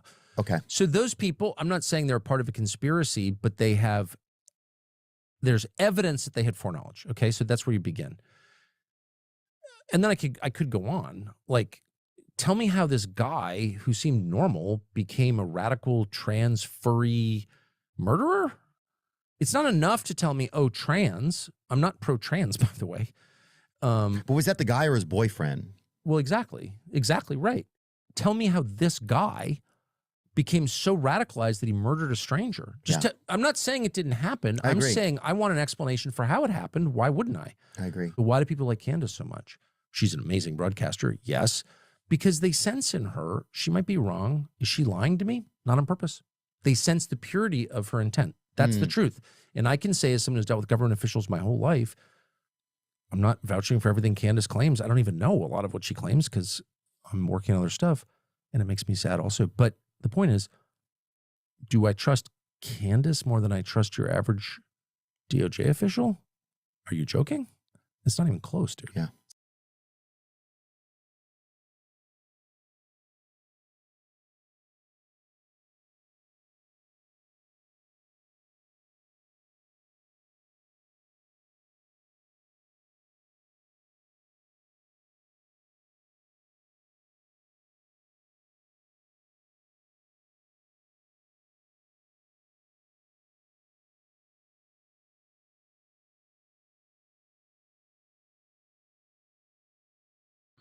Oh, there we go.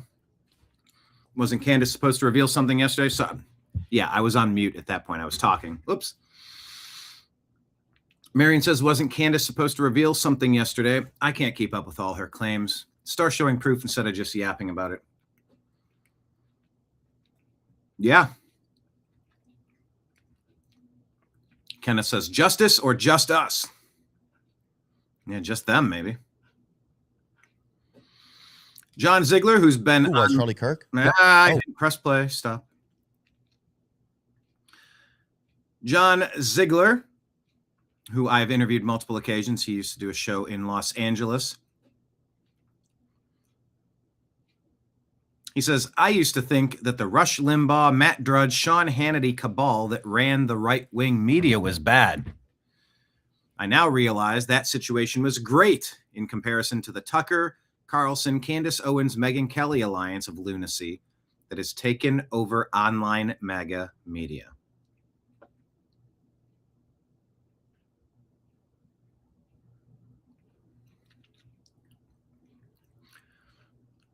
We had a lot of feedback on our posting yesterday about this. The New American Media shared, these FBI agents, 1, joined the mob by kneeling. 2, were fired. 3, now they're suing.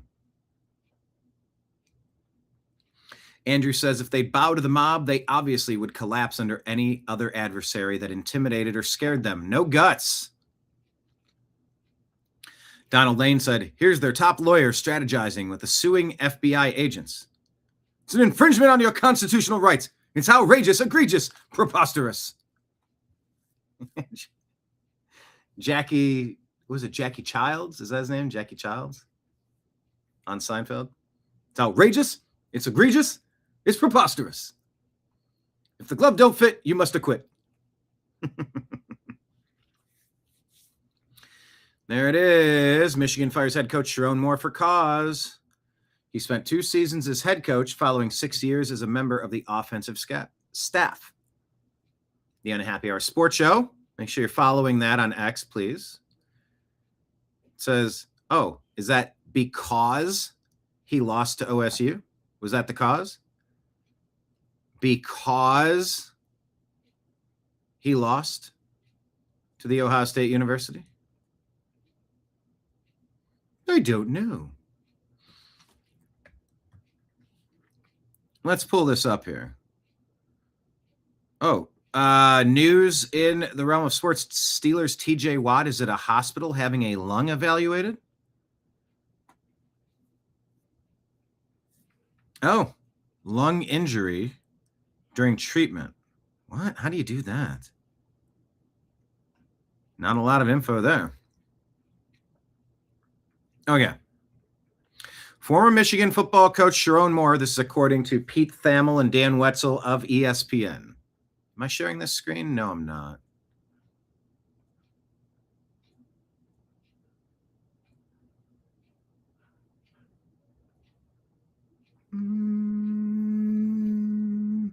Go like that. Former Michigan football coach Sherrone Moore remains in custody as a suspect in an alleged assault and is expected to appear in court for arraignment on Friday. Pittsfield Charter Township, Michigan, Department of Public Safety announced on Thursday. The Washtenaw County Prosecutor's Office told ESPN that it does not expect a decision Thursday on whether to file criminal charges against Moore. Authorities have yet to release details about Moore's arrest other than say that he remains under investigation. Moore was incarcerated at the Washtenaw County Jail on Wednesday, just hours after he was fired as the Wolverines football coach for having what the school said was an inappropriate relationship with a staff member. Okay, but where's the second part? Isn't that the obvious second part to this? If you're having an alleged or an inappropriate relationship with a staff member, then the other staff member was having an inappropriate relationship with a staff member. They should have both been fired. Why is that not part of this story? That's why I called Michigan for an answer. The matter involving Mr. Moore remains under active investigation by law enforcement. As a result, we don't expect charging decisions or an arraignment today. Washtenaw County Prosecutor's Office spokesperson Liz Mack said Thursday. Mr. Moore remains in custody at the Washtenaw County Jail. The statement says they responded 4:10 p.m. to the 3000 block of Ann Arbor Saline Road for the purposes of investigating an alleged assault. A suspect in this case was taken into custody.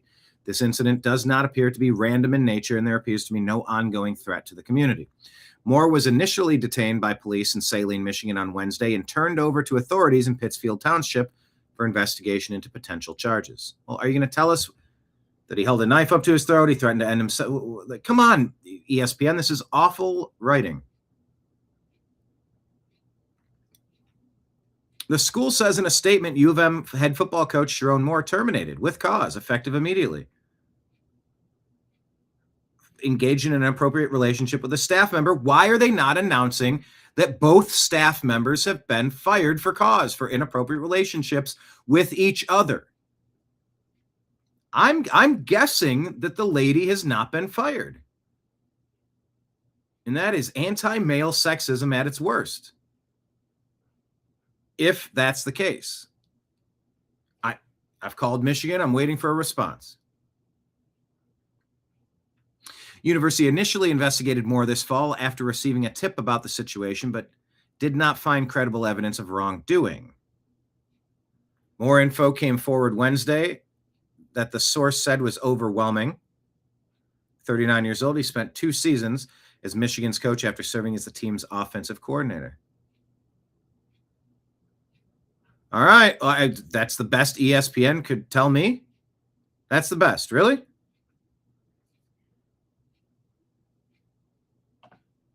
All right, well, that's the best I got. That's why I, your diligent reporter, I'm seeking additional information directly from the source. No, we do have a name. Oh, wait, a name of another shooter? Or you mean a name of the lady that Sherrone Moore was banging? Maybe you mean a name of the shooter, I think is what you're saying. All right. Straight Shooter Sports says Sherrone Moore just fumbled $13 million, torched his family, and leaves Michigan holding the scandal bag. Wow. Legendary L.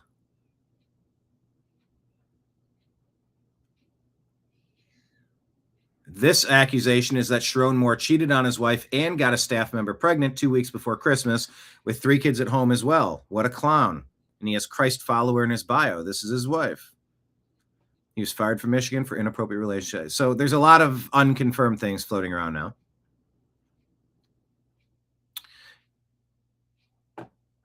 Rebecca Misterigan says the EU, European Union, operates like the mafia. I wish I had more updates for you. It's weird what I'm not getting an update on. The European Union operates like the mafia, says Rebecca. Sweden is now paying the EU what is that, a comma, but only 9,019 million. I don't know what that means. $9.19 million to buy itself out of million euros to buy itself out of the union's mandatory asylum quota. Who the hell makes a European Union mandatory asylum quota? And who votes on the union? Like, it's just goofy. Think about that for a second. What type of democratic cooperation forces member states to pay protection money just to avoid having its own society de-established? Or, I'm sorry, destabilized. When a country must hand over cash to escape a policy that harms it, the structure stops looking like a union and starts looking like organized coercion. Let's call the EU what it is. It's a mafia organization. Abolish the EU. Elon says, why do citizens in Sweden, Hungary, and elsewhere have to pay a ransom to bureaucrats in Brussels for the right to save their country? Of course, here's a link to our show yesterday. Shedeur Sanders looks sensational in the Browns lost. Buckeyes humbled, but will it help them win it all? Kobe EC letter says breaking. The Fed says it will begin purchasing U.S. Treasury bills on December 12. $40 billion worth of T-bills in 30 days. Federal Reserve officially cuts interest rates by 25 basis points in their third interest rate cut of 2025. Great. Cut it down to 1% and stop fleecing us with stupid interest rate theft already. Banksters have stolen too much for too long. Hashtag end the Fed. Hey, you want to hear something goofy? Talk about wimpy white women? Wimpy, woke white women being perhaps the worst part of our society. Andrew Cooperider says, Kentucky Representative Sarah Stalker talks about white kids needing the opportunity to feel what? In an educational setting? Look at this droopy dog face. Look at this morose MFer. Check this garbage out. I'm going to be honest. I don't feel good about being white every day for a lot of reasons. Because it's a point of privilege that I get to move through the world in a way that so many of my other colleagues and friends and family members of the community don't get the privilege to do. And I'm just a female, but just a woman, just a white woman. If I was a white man, I would be functioning from a point of an even greater privilege. I think we're missing an opportunity when kids have a moment to reflect about how the color of their skin does and does not allow them to move through the world. Running to them and trying to stifle that and trying to say you shouldn't feel bad, so we don't want to ever expose you to something that is going to make you have to pause and have maybe some internal feelings. It's a missed opportunity for some really good dialogue.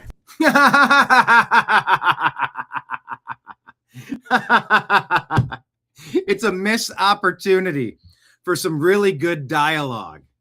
This lady has Stockholm syndrome. She's been abused, manipulated, degraded, devalued. The brain damage instilled upon this lady to hate who she is for things she didn't do. You know, I'm almost sympathetic to people that have absorbed this level of brainwashing and not been able to spit out the poison they've consumed, but it's their fault for drinking it. We all know not to drink poison, except this dumb white lady. She wants to drink the poison of self-loathing. She wants to be belittled. She wants to feel bad. She doesn't always feel good. Well, you know, because things happened to other people that weren't me, by people that weren't me. So I don't feel good. What twisted logic? What type of witchcraft and sorcery was needed to make somebody hate themselves like that? That is Stockholm syndrome. That is brainwashing. That's manipulation. It's race-based hatred, and that has no place in our schools, lady. Neither do you. What was the last part? Expose you to something that is going to make you have to pause and have maybe some internal feelings. It's a missed opportunity for some really good dialogue. Yeah, it's a missed opportunity for some really good brainwashing. Reject it. Reject it. Reject her. Reject that. Rejected. No. Nope. Not doing it. Nope. Not absorbing it. Not tolerating it. Not sitting quiet anymore. Hell no. Fuck no. You get judged by your own personal actions. How about that? No, this collective white guilt can go to hell where it belongs. That racist, anti-white drivel can go the fuck away.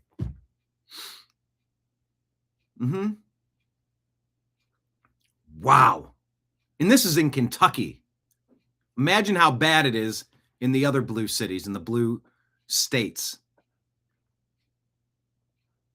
Marion, I don't drink Kool-Aid. It's a good idea. Like Leanne says, I will check police reports later on today. Yeah, for the Sherrone Moore, I want to know. Tell me she was fired too. They said they'll get back to me. Wow, that is vile. Declaration of Memes puts this out.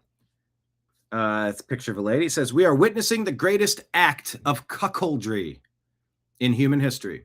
An entire civilization willingly giving away its land, its women, its children, because the alternative is being called a racist. Declaration of Memes says we need to save America, then the entire West. Elon Musk agrees. Oh, I'm so sick of it.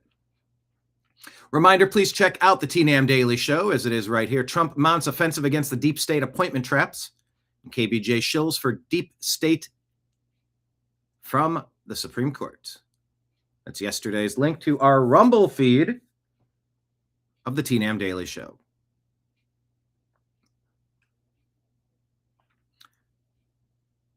I think these are stories I covered on yesterday's show.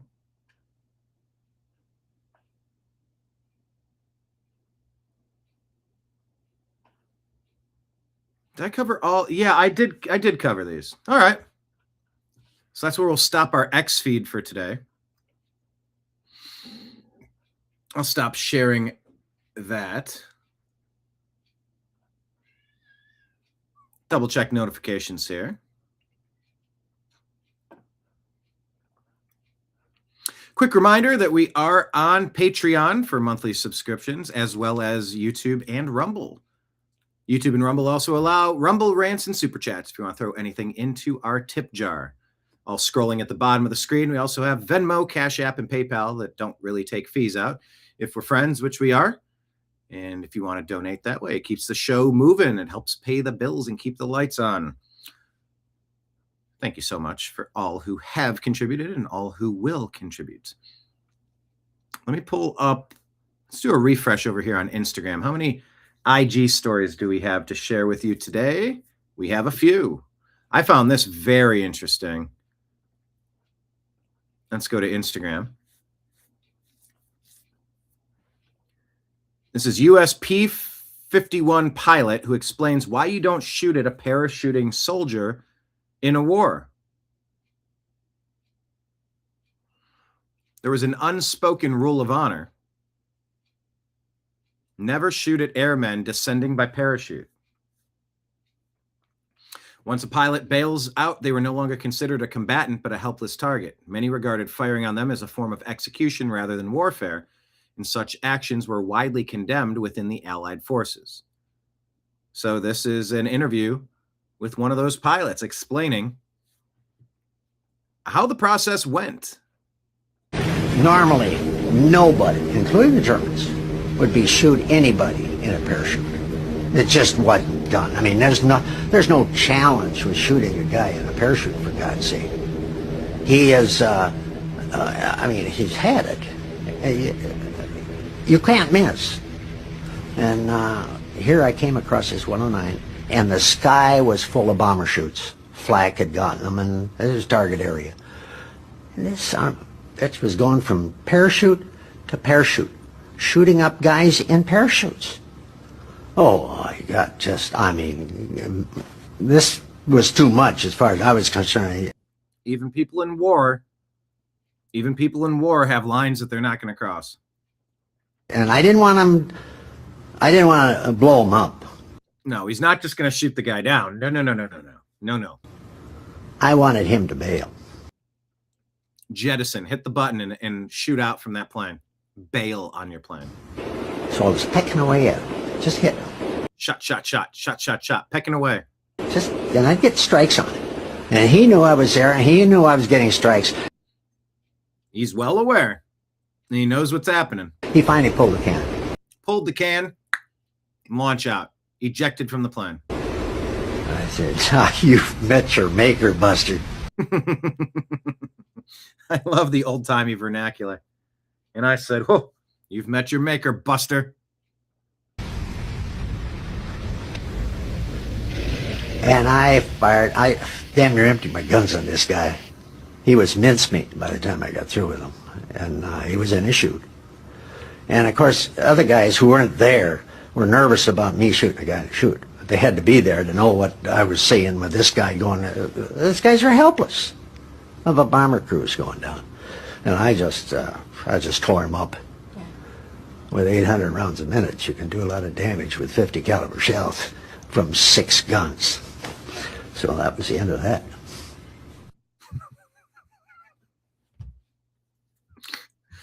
So that was the end of that. Street justice. You know, I mean, you're violating the code, turn you into mincemeat. I just found that super interesting. Maybe not necessarily timely or relevant, but my God. But it speaks to the code of honor.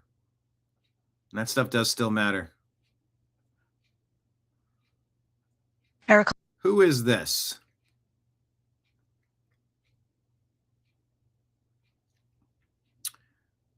It's not showing who this is. Gentry Geevers showed this, and I don't know who this lady is that's talking. One of the most alarming things about Charlie's murder was the way that some people in this country reacted to it. Yeah. And not just online. This was an idea that you encountered a lot. And the idea was this.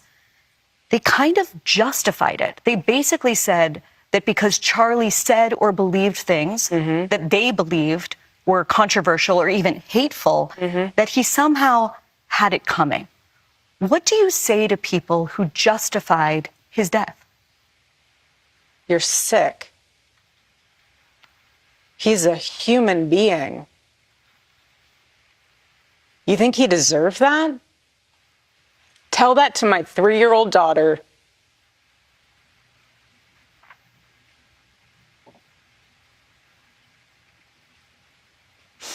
Excuse me.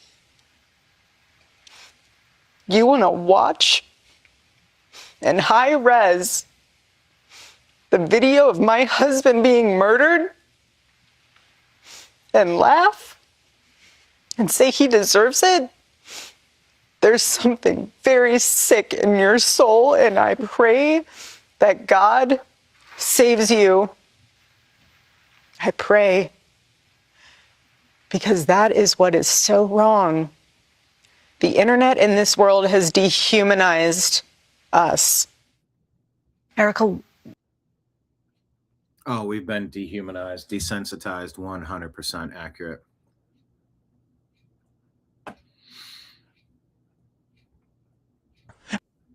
All right, so this one here is, hold on. This is Candace watching Tim Pool's rant about Candace and then her reaction to it.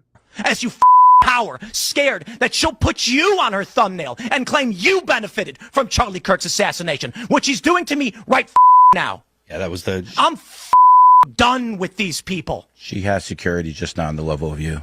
Oh, yeah, the one fat guy you mentioned with no wall and no barrier in a suburban neighborhood with neighbors. She doesn't give two no one's out for her. She's lying about all of this. You told me you went to her house and she's got a 4-foot wall and one fat guy.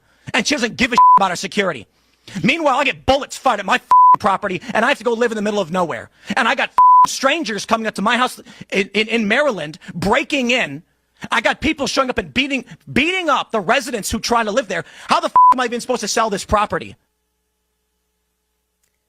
So there's a lot to unpack there. First and foremost, what you are seeing right there is on a display of testosterone. Men that speak to women like this are not tough guys, okay? What you are seeing is actually a display of estrogen. Everything he is doing there is somebody who is not a man, he is not tough, and he would never dare to speak to a man like that, right? People that find that very easy. Secondly, Tim Pool doesn't even have the intellect to understand that we put him in the thumbnail because he accused me in a full episode with Milo Yiannopoulos, which we showed and contextualized, of being someone who benefited from Charlie Kirk's assassination. So he thinks he's being accused. No, you accused me of that in like a actually, I think it was 2-hour episode with Milo Yiannopoulos, in which Milo defended me and explained that I am not to blame for the lame excuses that the feds have given us regarding Charlie Kirk's assassination, and that if we do need to have some spiritual searching in terms of what the Republican Party has become, that the time for that is now. Okay. So this little, and I really like, he's a small person for this, a very small person who is also theatrical, Timothy Smollett, who pretends every year like people are trying to kill him. He's a chronic fence sitter, okay, pretending like he is braving the wilderness for being what? The 110,000th person who's making a video about Candace Owens in the wake of Charlie Kirk's assassination. He thinks he's pioneering that. Are you out of your mind? It's only the safest thing you can do. What's next? Is he going to make a video and call Kanye West anti-Semitic? Like that's what he's pioneering right now. Oh my gosh, so original. Like, is he going to call Donald Trump evil in 2016? This is the storm that he's braving, is jumping on the side of what everyone else is doing. He is a fundamentally weak man for what he did there. He should apologize. He won't. I don't care what happens to his platform. He's now essentially trying out because he's under financial pressure. He's trying out for a Zionist to pay him, and they will. Okay, they will cut him a check, and I hope it happens for you, Tim. I hope it makes you happy. But to do that to someone who has never done anything to you other than disagree with you about the Charlie Kirk narrative, I have not focused my content on you, and anytime your name has come up, it has been because you have explicitly been attacking me. You are a coward. You are less than a man. Okay, you are behaving. Your type right there is like a person who's having financial issues and yet decides to go out and put 100K on a poker game. And when he loses and is a further 100K in the hole, comes back home and beats his wife and kids and thinks he's a tough guy. That's how you're acting right now. I'm not your wife. I'm not your kids. Get your affairs in order and stop blaming me, because I'm actually traversing down the path that hasn't been traveled by standing up and saying that something corrupt happened and Charlie Kirk was assassinated. And I don't care about your midterms. Okay. I don't care about your next year midterms and whether or not the Republican Party is united. Okay. Because I don't want to stand next to people that would cover up Charlie Kirk's assassination. And I hope that I have made my point perfectly clear. So they're covering up Charlie Kirk's assassination. What's your evidence? Can we see what you're talking about? Because really, at some point, STFU. Because yeah, it is leaving the door open to give the Democrats power. You never let the Democrats have power. Fucking ever. I also appreciate that Candace is asking questions, but I don't like the way this is going. We are not focused. The anti-American Democrat Party movement is not focused, and it has to be focused. There's ways to do it. There's ways not to do it. And I just feel like we're seeing all sorts of ways not to do it.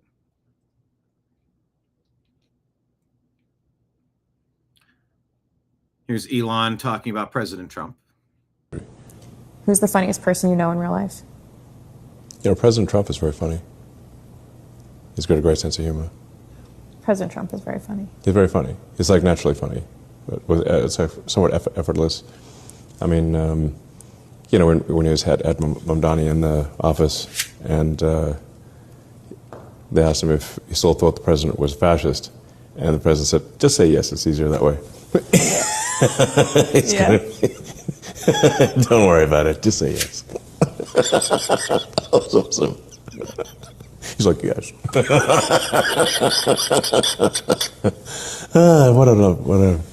How silly. It was awesome. There it is underneath. Are you affirming that you think President Trump is a fascist? That's okay. You can just say yes. All right, yes.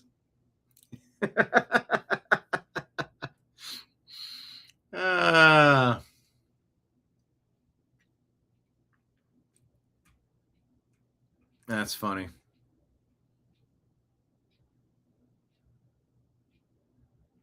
And yeah, he is naturally funny. He's the first stand-up comic to be president. Ronald Reagan was naturally funny too. But, you know.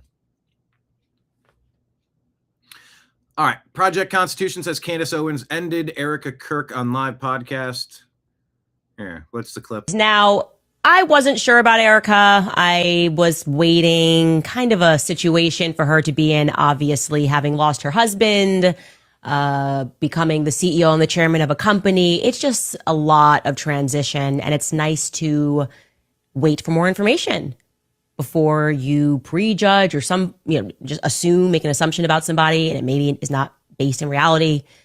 Well, we are getting a lot more of Erica Kirk this week. I'll tell you that, because she has been doing the rounds in the media really over the last couple of weeks. And she just gave an interview live with Harris Faulkner on Fox News, where she finally addressed the quote unquote conspiracy theories. And I have to say this because it's true, but it completely missed the mark for me. I am sorry. It just has. But the good news is that she is now unmurkying the water in terms of her intentions with this massive political organization. That's good news, truly, because now I wasn't sure about Erica. We knew Charlie, and now we are getting an opportunity to know Erica. Plus, later on in the show, it's Knives Out for Tucker Carlson. As always, he's trending right now because he has officially waded into the Who Killed Charlie Kirk narrative. And since he is not a bought and paid for Fed, he is siding with not just the American people worldwide. And he says that he's not buying the official narrative. And there are some lingering questions. And he confirms what I told you about the Egyptian planes. Yeah, but how did he confirm it? He didn't give. Let's jump right back into this. We knew Charlie, and now we are getting an opportunity to know. Yeah, so I don't know. I just whatever. If Tucker's putting that information out there, that's great and all. But where's his evidence? I would like to see it. Speaking of evidence, back to the Cinnabon controversy. Oh, let's take a look at the latest from the Cinnabon lady, the give, send, go. I have to hit refresh. The Cinnabon lady. There's a give, send, go here. Cinnabon lady has raised $149,615 to start a new life since she's been doxxed and she has lost her job over an interaction with people that came up to the Cinnabon. So let's take a watch of this here. This is, I don't know who this is. TJX Shippuden. Timothy Murphy. Okay, let's see what he has to say about this. Cinnabon controversy is amazing, and I love it. I don't want to hear no black people crying. Shut up. Because remember what happened? There's a little too much music in the background, but I do want to hear what you have. When a random black teenager murdered a random white teenager at a track meet in cold blood. Yeah, that was Carmelo Anthony. Of course we remember that. For no reason. What reason? They said that he was hanging around their equipment, potentially trying to steal equipment. He was told to leave, and he didn't like being told to leave, so he came back and ended the life of one of the twins. His family started a GoFundMe, raised over $500,000. What did that guy do that was wrong? Well, you know, I mean, not much. He just ended the life of a twin for no reason. And that raises how much? Over $500,000? And what did they do? Didn't use it for legal fees. They knew their little demon was cooked. They bought a house and an Escalade. And now this woman has raised 6 figures because she doubled down on her racism because some Somalians were antagonizing her at her job, and she stood 10 toes. And to be honest, I respect it. They never show what happened. They only show the result of what happened. They didn't show themselves antagonizing that woman. Yeah, but I believe this video clip has more video that I haven't seen before, I think. They didn't show themselves causing problems. What? This just comes out of nowhere? Hello, welcome to Cinnabon. I'm going to say the most offensive things I can. By the way, have you ever been in an altercation with anybody? You know, step one is they're going to use offensive words. They're going to try to say things to make you feel insecure. They're going to try to say that. You know what Antifa does? BLM, the whole AstroTurf Soros funded, allegedly, perpetual protest machine across the country. When they confront people, they always quickly talk about how ugly you are. I've covered this in Portland. I've covered this in Chicago. I've covered this New York, wherever the rent-a-mob happens to be. As soon as they identify somebody that doesn't drink their line of happy horse shit, they try to offend the person. They say things to insult them. That's what every argument does. Husband, wife. You know what? They devolve pretty quickly. Brother, sister, brother, brother, sister, sister, friend and friend. Yeah, people insult each other when they get angry. A ruckus for no reason. Now, I'm not saying that you should go around calling customers at your place of employment the N-word. What I have done... There's too much music in the back here. Would I have done something like that? Probably not. I don't know. What's he say? But white people have been told that they are outcasts in their own countries. It has too much music. He says it's been publicly and socially acceptable to condemn whiteness, and continue blaming them for slavery, even though there's literal slavery in Africa right now. White people, the only demographic to categorically disband slavery. Negroes still want to constantly keep yelling at white folks, says this guy, Timothy Murphy, and villainizing and demonizing white people as if anybody alive today had anything to do with any enslavement of any of your ancestors. It's your ancestors who sold you to white people. Every single demographic has been a slave. You're not special. Yeah, every type of person has been. And it's universally rejected in white society, in American society, not in African society. There's literal slaves in the Middle East and Africa right now. But no, like that teacher in Kentucky was saying, you don't feel good about who you are. You miss an opportunity to make someone feel bad about who they are. No thanks.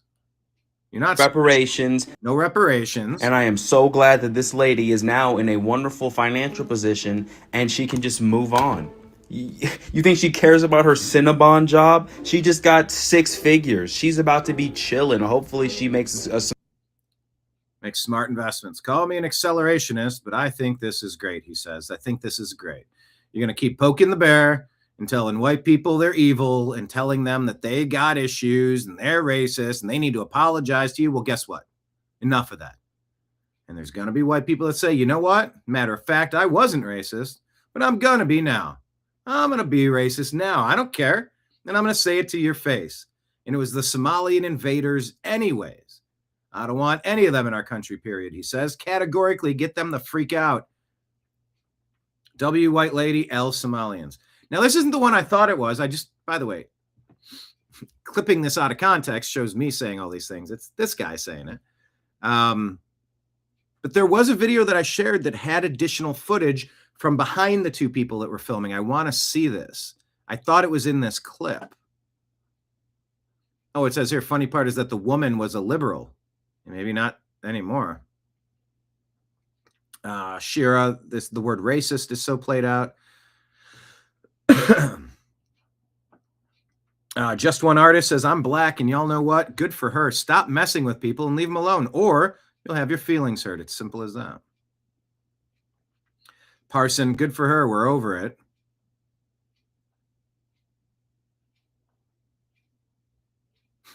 Coast says, I don't need evidence. I know who the problem is. Jacob, you can call her a racist, but you can't call her wrong. Mr. Pitcher says, she stood against the narrative and doesn't care. Many white people have given up on their demonizing. I'm proud of her. Anyway, that's what they say. But I thought this, here's what I called for. Here's my words in this conversation. Cinnabon needs to release all the videos of the alleged days of harassment from the couple who were filming. The story is that they were doing it for an extended period of time. Cinnabon released the footage. Because we don't have full context. Yeah, I think it's fair to get full context. All right, what is this? Joel Webbin here. Talking about the real reason Nick Fuentes is mocking the Holocaust. And yet the reason why Nick is picking and even poking fun, mocking that particular narrative is not even because he doesn't believe there's any validity. It's not because he doesn't believe that it happened. It's not because there aren't real victims that have experienced serious consequences. It's because that historical event is no mere historical event. It is a religion. It is an ideology. It is a worldview. It is a weaponized bludgeon that has beat generation after generation of white young men into believing they're not allowed to have a future. And it is time for Holocaustianity, that false, wicked, satanic religion of Holocaustianity, to fall and crumble like the idol that it is. Somebody raises an Islamic 90-foot statue in my state, which they have outside of Houston. My prayer is that that statue would be ground into dust. Let no false god be worshiped on American soil. This is a Christian nation and Christ is king. And the same principle applies to a more powerful false religion that has had America, my nation, in a stranglehold a lot longer and a lot tighter than Islam ever has or likely ever will. And that is the false religion, not of Islam, but Holocaustianity and all its idols.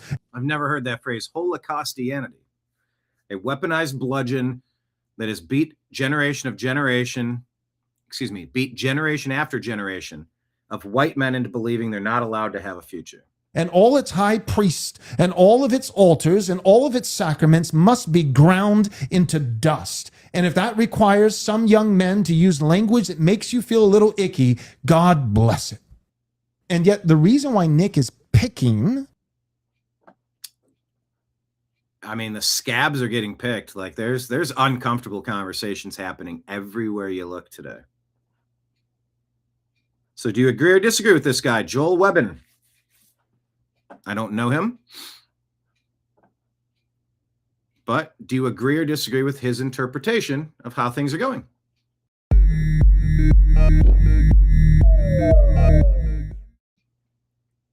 All right, next. Candace responding to Erica Kirk. You want to keep telling me to come down while we're building? I don't have time for that. But here's my breaking point on that. Come after me, call me names, I don't care. Call me what you want, go down that rabbit hole, whatever. But when you go after my family, my Turning Point USA family, my Charlie Kirk Show family, when you go after the people that I love, and you're making hundreds and thousands of dollars every single episode going after the people that I love because somehow they're in on this, no. I'm sorry, but that whole thing right there is frustrating. The idea that she does not have time. She's done Hannity, she's done The Five, she's done Fox and Friends, she's done Outnumbered, she's done Megyn Kelly Live, she sat down with the New York Times, she made time to fly to DC for Sergio Gore to be sworn into the ambassador to India. She has also made time for an upcoming CBS News town hall sit down with Barry Weiss, which was filmed today. So Erica Kirk has time. It is not her priority to respond to the majority, to that point that people are making hundreds and thousands of dollars. Like, you know, they made $40 million like 2 nights ago at Mar-a-Lago. Maybe that feels kind of a little bit like let them eat cake-ish. And we've made more than, separately from Mar-a-Lago, Turning Point USA, since Charlie was killed, just so you guys know, this is a fact, has made more than $100 million. That is separate from the $40 million they made at Mar-a-Lago the other night. I want to be clear that Turning Point USA is my family. The Charlie Kirk Show is my family. You know, like she's just expanding the wings of people that we're not allowed to critique. Oh, I'm sorry. We actually are showing a clip of Rob McCoy defending a pedophile or trying to like launder the reputation of that's fam. I'm sorry. We are actually pointing to the fact that we know for certain that this person or organization is a sexual deviant. That's fam. That is my, don't you get me upset. And I hate to say this, but I'm going to be very clear here. This is why there are many people who do not believe that women are equipped to lead companies, because what you are watching here is an unbelievably emotional response that is absent of any logic, okay? If you really care about your team, answer the questions. So people don't think Turning Point USA looks so suspicious. Don't try to like mom the organization and say, well, mother's upset because people are coming after her kids and all of this multi-million-dollar subsidiaries. That's my children, okay? The multi-million-dollar subsidiaries, Turning Point, like Turning Point Action, all that, those are my kids, so you can't critique them. Not a good idea. You want to... Yeah, you can critique anyone you want. I don't know. Glenn Beck, whoa, don't step on the... This is why I had you... Buddy, you're still stepping on the computer. Stop, please. Thank you. Thanks. Okay, thanks. Hi, thanks. Okay, yes, thanks. Schnikes. All right, Glenn Beck has thoughts on what's going on right now, and it's a warning. And right now, America, Europe, China, Japan, and every other major power, listen to this carefully, have all hit stage 4 at the same time. Never before in human history has this happened. The bond markets are shaking. The currencies are all volatile. Politicians are praying that no one notices the numbers, that they no longer add up. Stage 4 is not coming. We are now living inside the opening. Then comes stage 5. It's called the reset. But there is always a reset, always a new order that is born from the ashes of the old. And here's what makes this moment unprecedented. Rome collapsed by itself. France collapsed alone. Now it's all linked together, and it's going to usher you into like your digital ID. And if you say things that people don't like, you're not going to be able to buy and sell goods. FTW. The world is forked. Weimar collapsed by itself. Britain declined while America rose. It was always one country coming down and another country coming up.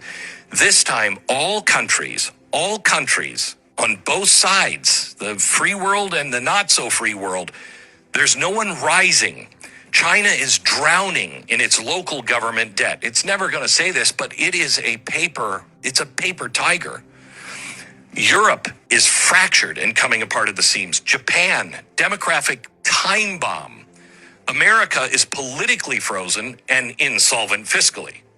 So for the very first time in world history, every major civilization has reached its peak of the debt cycle. This time, all at the same moment. No one's coming up. So what does that mean?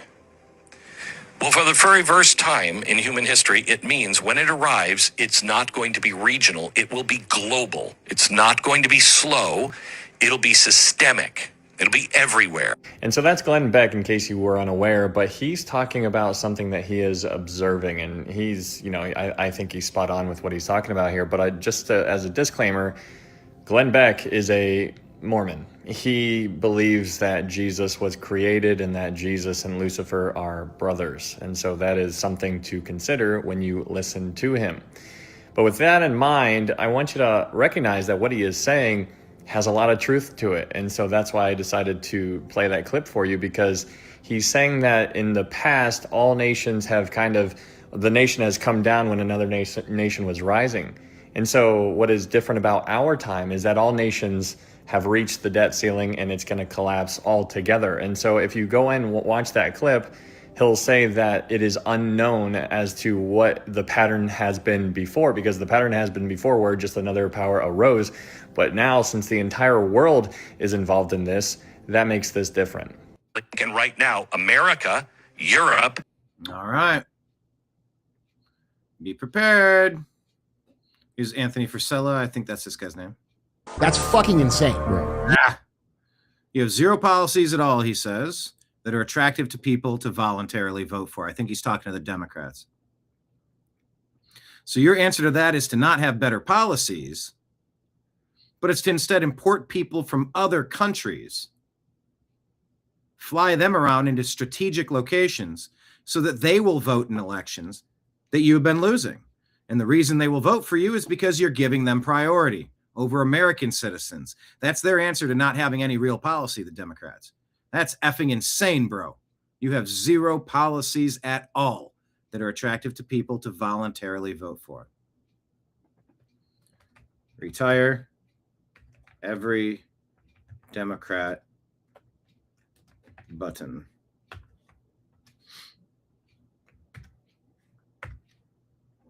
Yep. Retire every Democrat, please.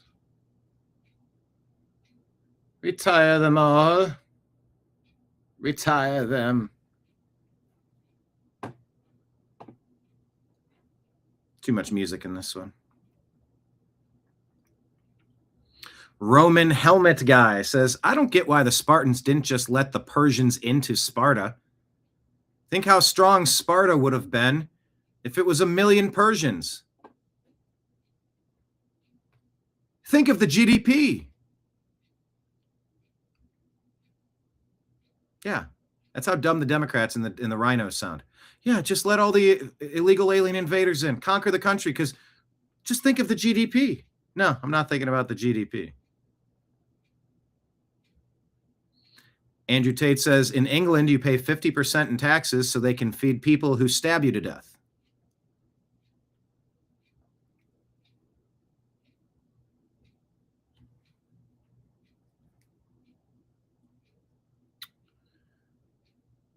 What is this? The claim here from Treasure Map says there's an African named Aaron Hadsha who sexually assaulted a teenage girl with special needs in broad daylight, was jailed for 14 months. And a British taxi driver, Andrew McIntyre, was sentenced to 90 months in prison for social media posts about Southport. In UK, everything works the other way around. That is madness. What's this? This guy gets hit in the head. I don't know the context. I don't know what the rest of this is. I was just U.S. government at war with its own people. U.S. college seniors studying computer science outperform their foreign counterparts by almost a standard deviation. Indian college seniors rank as the weakest performers, but they're giving them all the jobs in America. Tell me why. Immigration graph of Canada is horrifying. Net international migration from 1952 to 2025. Things went bonkers in about 2021. They're trying to conquer Canada too.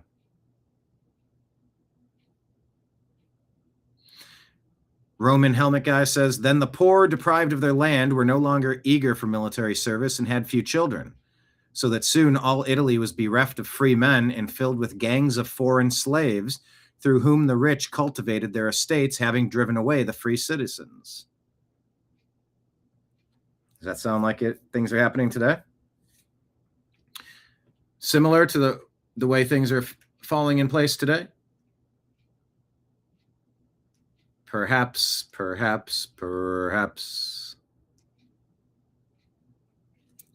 Rapid Response 47 says, Tim Waltz on the billion-dollar fraud scandal that took place on his watch. I take responsibility for putting people in jail. It's not just Somalis. A, Waltz didn't do jack other than let it happen. These are federal cases. B, 71 of the 75 people charged are of East African descent. So yeah, if it's not just Somalis, it's just 71 of 75. I mean, you might as well say it's a huge problem. Just think of the GDP, would you? Libs of TikTok said, so far, 75 Minnesotans charged so far in the connection to the massive billion-dollar Feeding Our Future Somalian fraud scheme. There you go.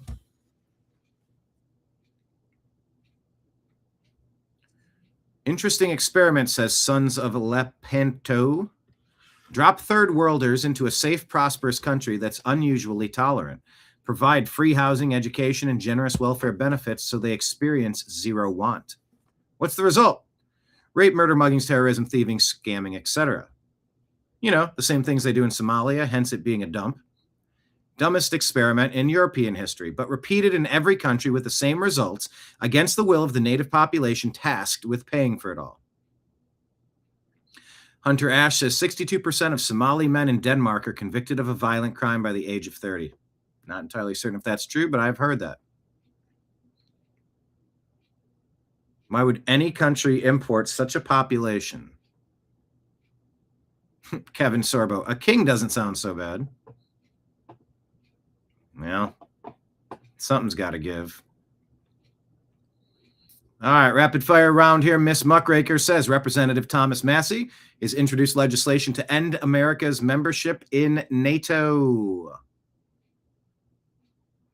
Yeah, that's a good line. Hi-ho silver. That could be used to describe silver.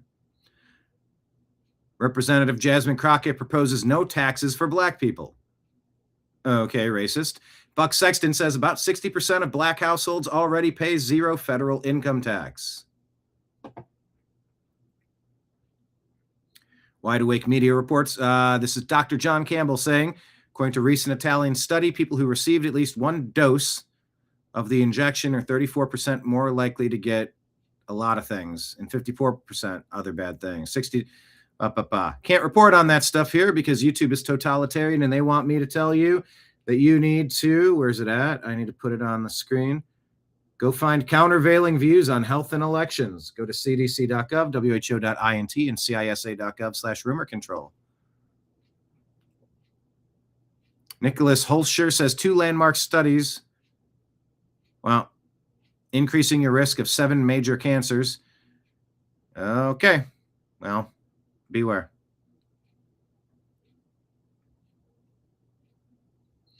What is this? Meanwhile, the Jews who Christians are groveling to, says See Through It All. This guy here is saying the moment Mashiach comes, all the Gentiles are going to be our servants. So the claim here is that this Jewish dude is saying that Christians are going to be slaves to the Jews. That sounds like fighting words to me. Quote, they're going to kiss our feet and say, what can I do for you? Oh, you think? Wow. The whole world is going to be our servants. Really? What is this? Jewish law permits the enslavement of any non-Jewish people, white or black. We're allowed to enslave non-Jewish populations. Truth Toll official says Jewish law permits the enslavement of any non-Jewish people, white or black.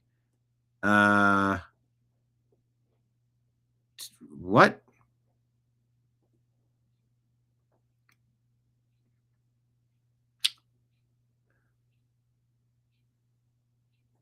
Oh, this is Brigitte Macron.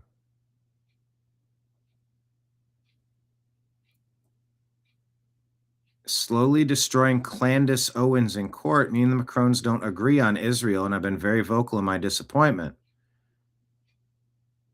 How does a rabbi that sells dildos and butt plugs know world leaders, famous celebrities, pop stars, etc.? Huh. Okay. Rebecca Misturgan says Syrians did this all over Europe, from Oslo to London through Berlin, raining their flags and demonstrating. Question is, why are they even here? The reason for fleeing is gone. Return home. Elon says raising a foreign flag is treason and should result. Nimbus, you're stepping on the computer, bud. Oh, maybe you were telling me, get done with this.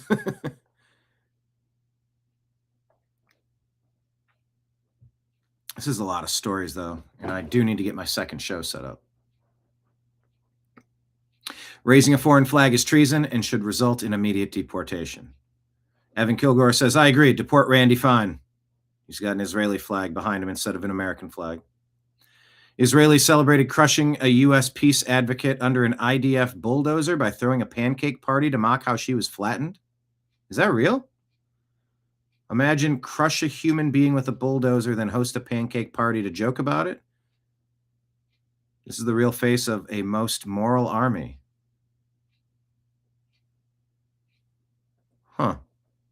All right, Miss Muckraker is going super anti-Israel today. Another post. AF Post says Microsoft CEO Satya Nadella announced a plan to invest $17.5 billion into India to support the country's ambitions. Meanwhile, in 2025, Microsoft, that same company, lays off 15,000 employees, also while receiving approval for 7,400 H-1B visas. Yeah, Microsoft is not working for America right now, it seems. Indian CEOs are ripping the largest American companies apart to send jobs and their money to their own country, India, a BRICS nation, which is not an ally. This is BRICS economic warfare against America, and nobody's doing a thing about it. It's time to do something about it. Ms. Muckraker says federal judge grants Trump and AG Pam Bondi's request to unseal Jeffrey Epstein grand jury records in New York. That was yesterday, so here you go. Federal judge grants Trump and Bondi the unsealing of Epstein grand jury records in New York. Secretary Scott Bessent says the largest tax refunds in history are coming in 2026, and the Fed.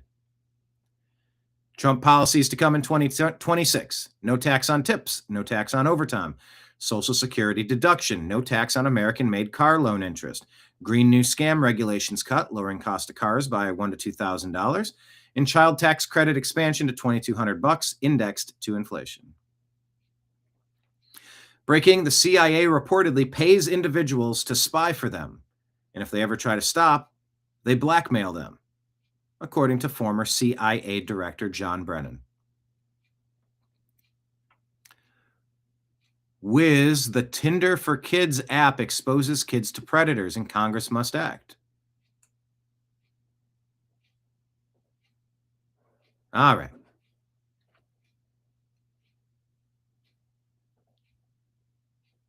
Rob O'Neill, former Navy SEAL that killed Osama bin Laden, is not buying the Charlie Kirk assassination story.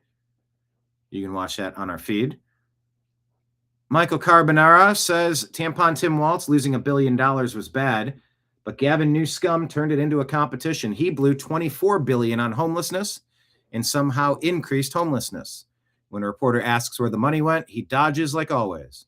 California used to have a $100 billion surplus, and Newscomb turned it into a $46 billion deficit and a mass exodus. If Waltz fumbled, Gavin ran the ball into his own end zone. Ryan Fournier says this is unreal. Reports indicate that nearly every Somali household with children in Minnesota is stealing welfare. Hardworking American taxpayers are footing the bill for this. Make it make sense. Nick Sorter reports the Department of Homeland Security just signed a $140 million deal to buy a fleet of Boeing 737s to ramp up ICE's deportation flights, LFG. Let's freaking go. ICE had previously been forced to rely on chartered flights, but now with dedicated planes, illegals can be shipped out much quicker. No first-class seats on these planes.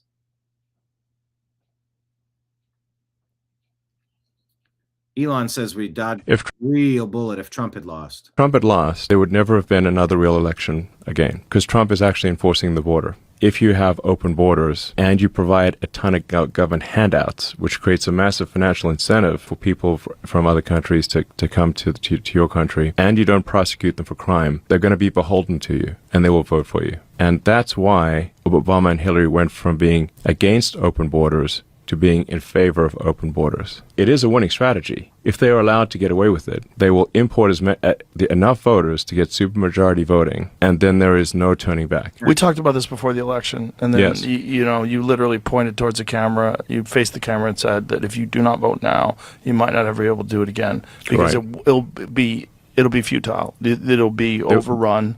Yes. They'll keep the borders open for another 4 years, and their objective will be achieved. Correct. If Trump had lost, there would never have been another real election again, because Trump is actually enforcing the border. If you have open borders and you provide a ton of government handouts, which creates a massive financial incentive for people from other countries to come to your country, and you don't prosecute them for crime, they're going to be beholden to you, and they will vote for you. And that's why Obama and Hillary went from being against open borders to being in favor of open borders. It is a winning strategy. If they are allowed to get away with it, they will import enough voters to.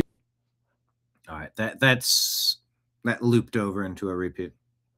Anna Paulina Luna says the U.S. government should not be giving $400 million to Ukraine, especially with Zelensky refusing to respond to the president on the peace deal. The Ukrainian government was just busted for public corruption, and you can guarantee money laundering's involved. The fact that Congress is still sending them funding is horrifying. This needs to be taken out of the National Defense Authorization Act, says Representative Anna Paulina Luna. Can't we just use catapults? Maybe for Nimbus. Maybe dogapults? Squirrelapults? See, now I'm doing word games too. All right, everybody. Thank you for being here on the TNAM Daily Show. We're going to be back tomorrow at noon. Might have a special guest. Stay tuned on that one. And I'm going to cue things up. We're going to hit relaunch here. And we're going to be back on Strictly Football with myself, Mike Barra, Jim Mitchell, Ezrael Robinson, doing previews for this week in the NFL. So thank you, everybody in chat. I definitely appreciate you all being here. Oh, Lake Leon got a free silver coin headed your way right now. It's a giveaway from where you buy from. That's awesome. Heck yeah. Silver, man. That's where it's at. Oh, yeah. Lake Leon sent one of these. Here, let me show you, and I'll wrap the show. Silver Town. What's this say? Gotta change it for the new American media. Look at that. Look how cool this is. 0.999 fine silver. 1 ounce. The Trash Pandas. Look at that. Look how cool that is. Thank you, Lake Leon. Keep that here at the studio. All right. We're going to launch our football show. So thank you all for being here. We'll be back in just a couple of minutes. I appreciate you. I love you. And we'll talk to you again soon. Take care, everybody. Peace.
Your guide to the truth. TheNewAmericanMedia.com.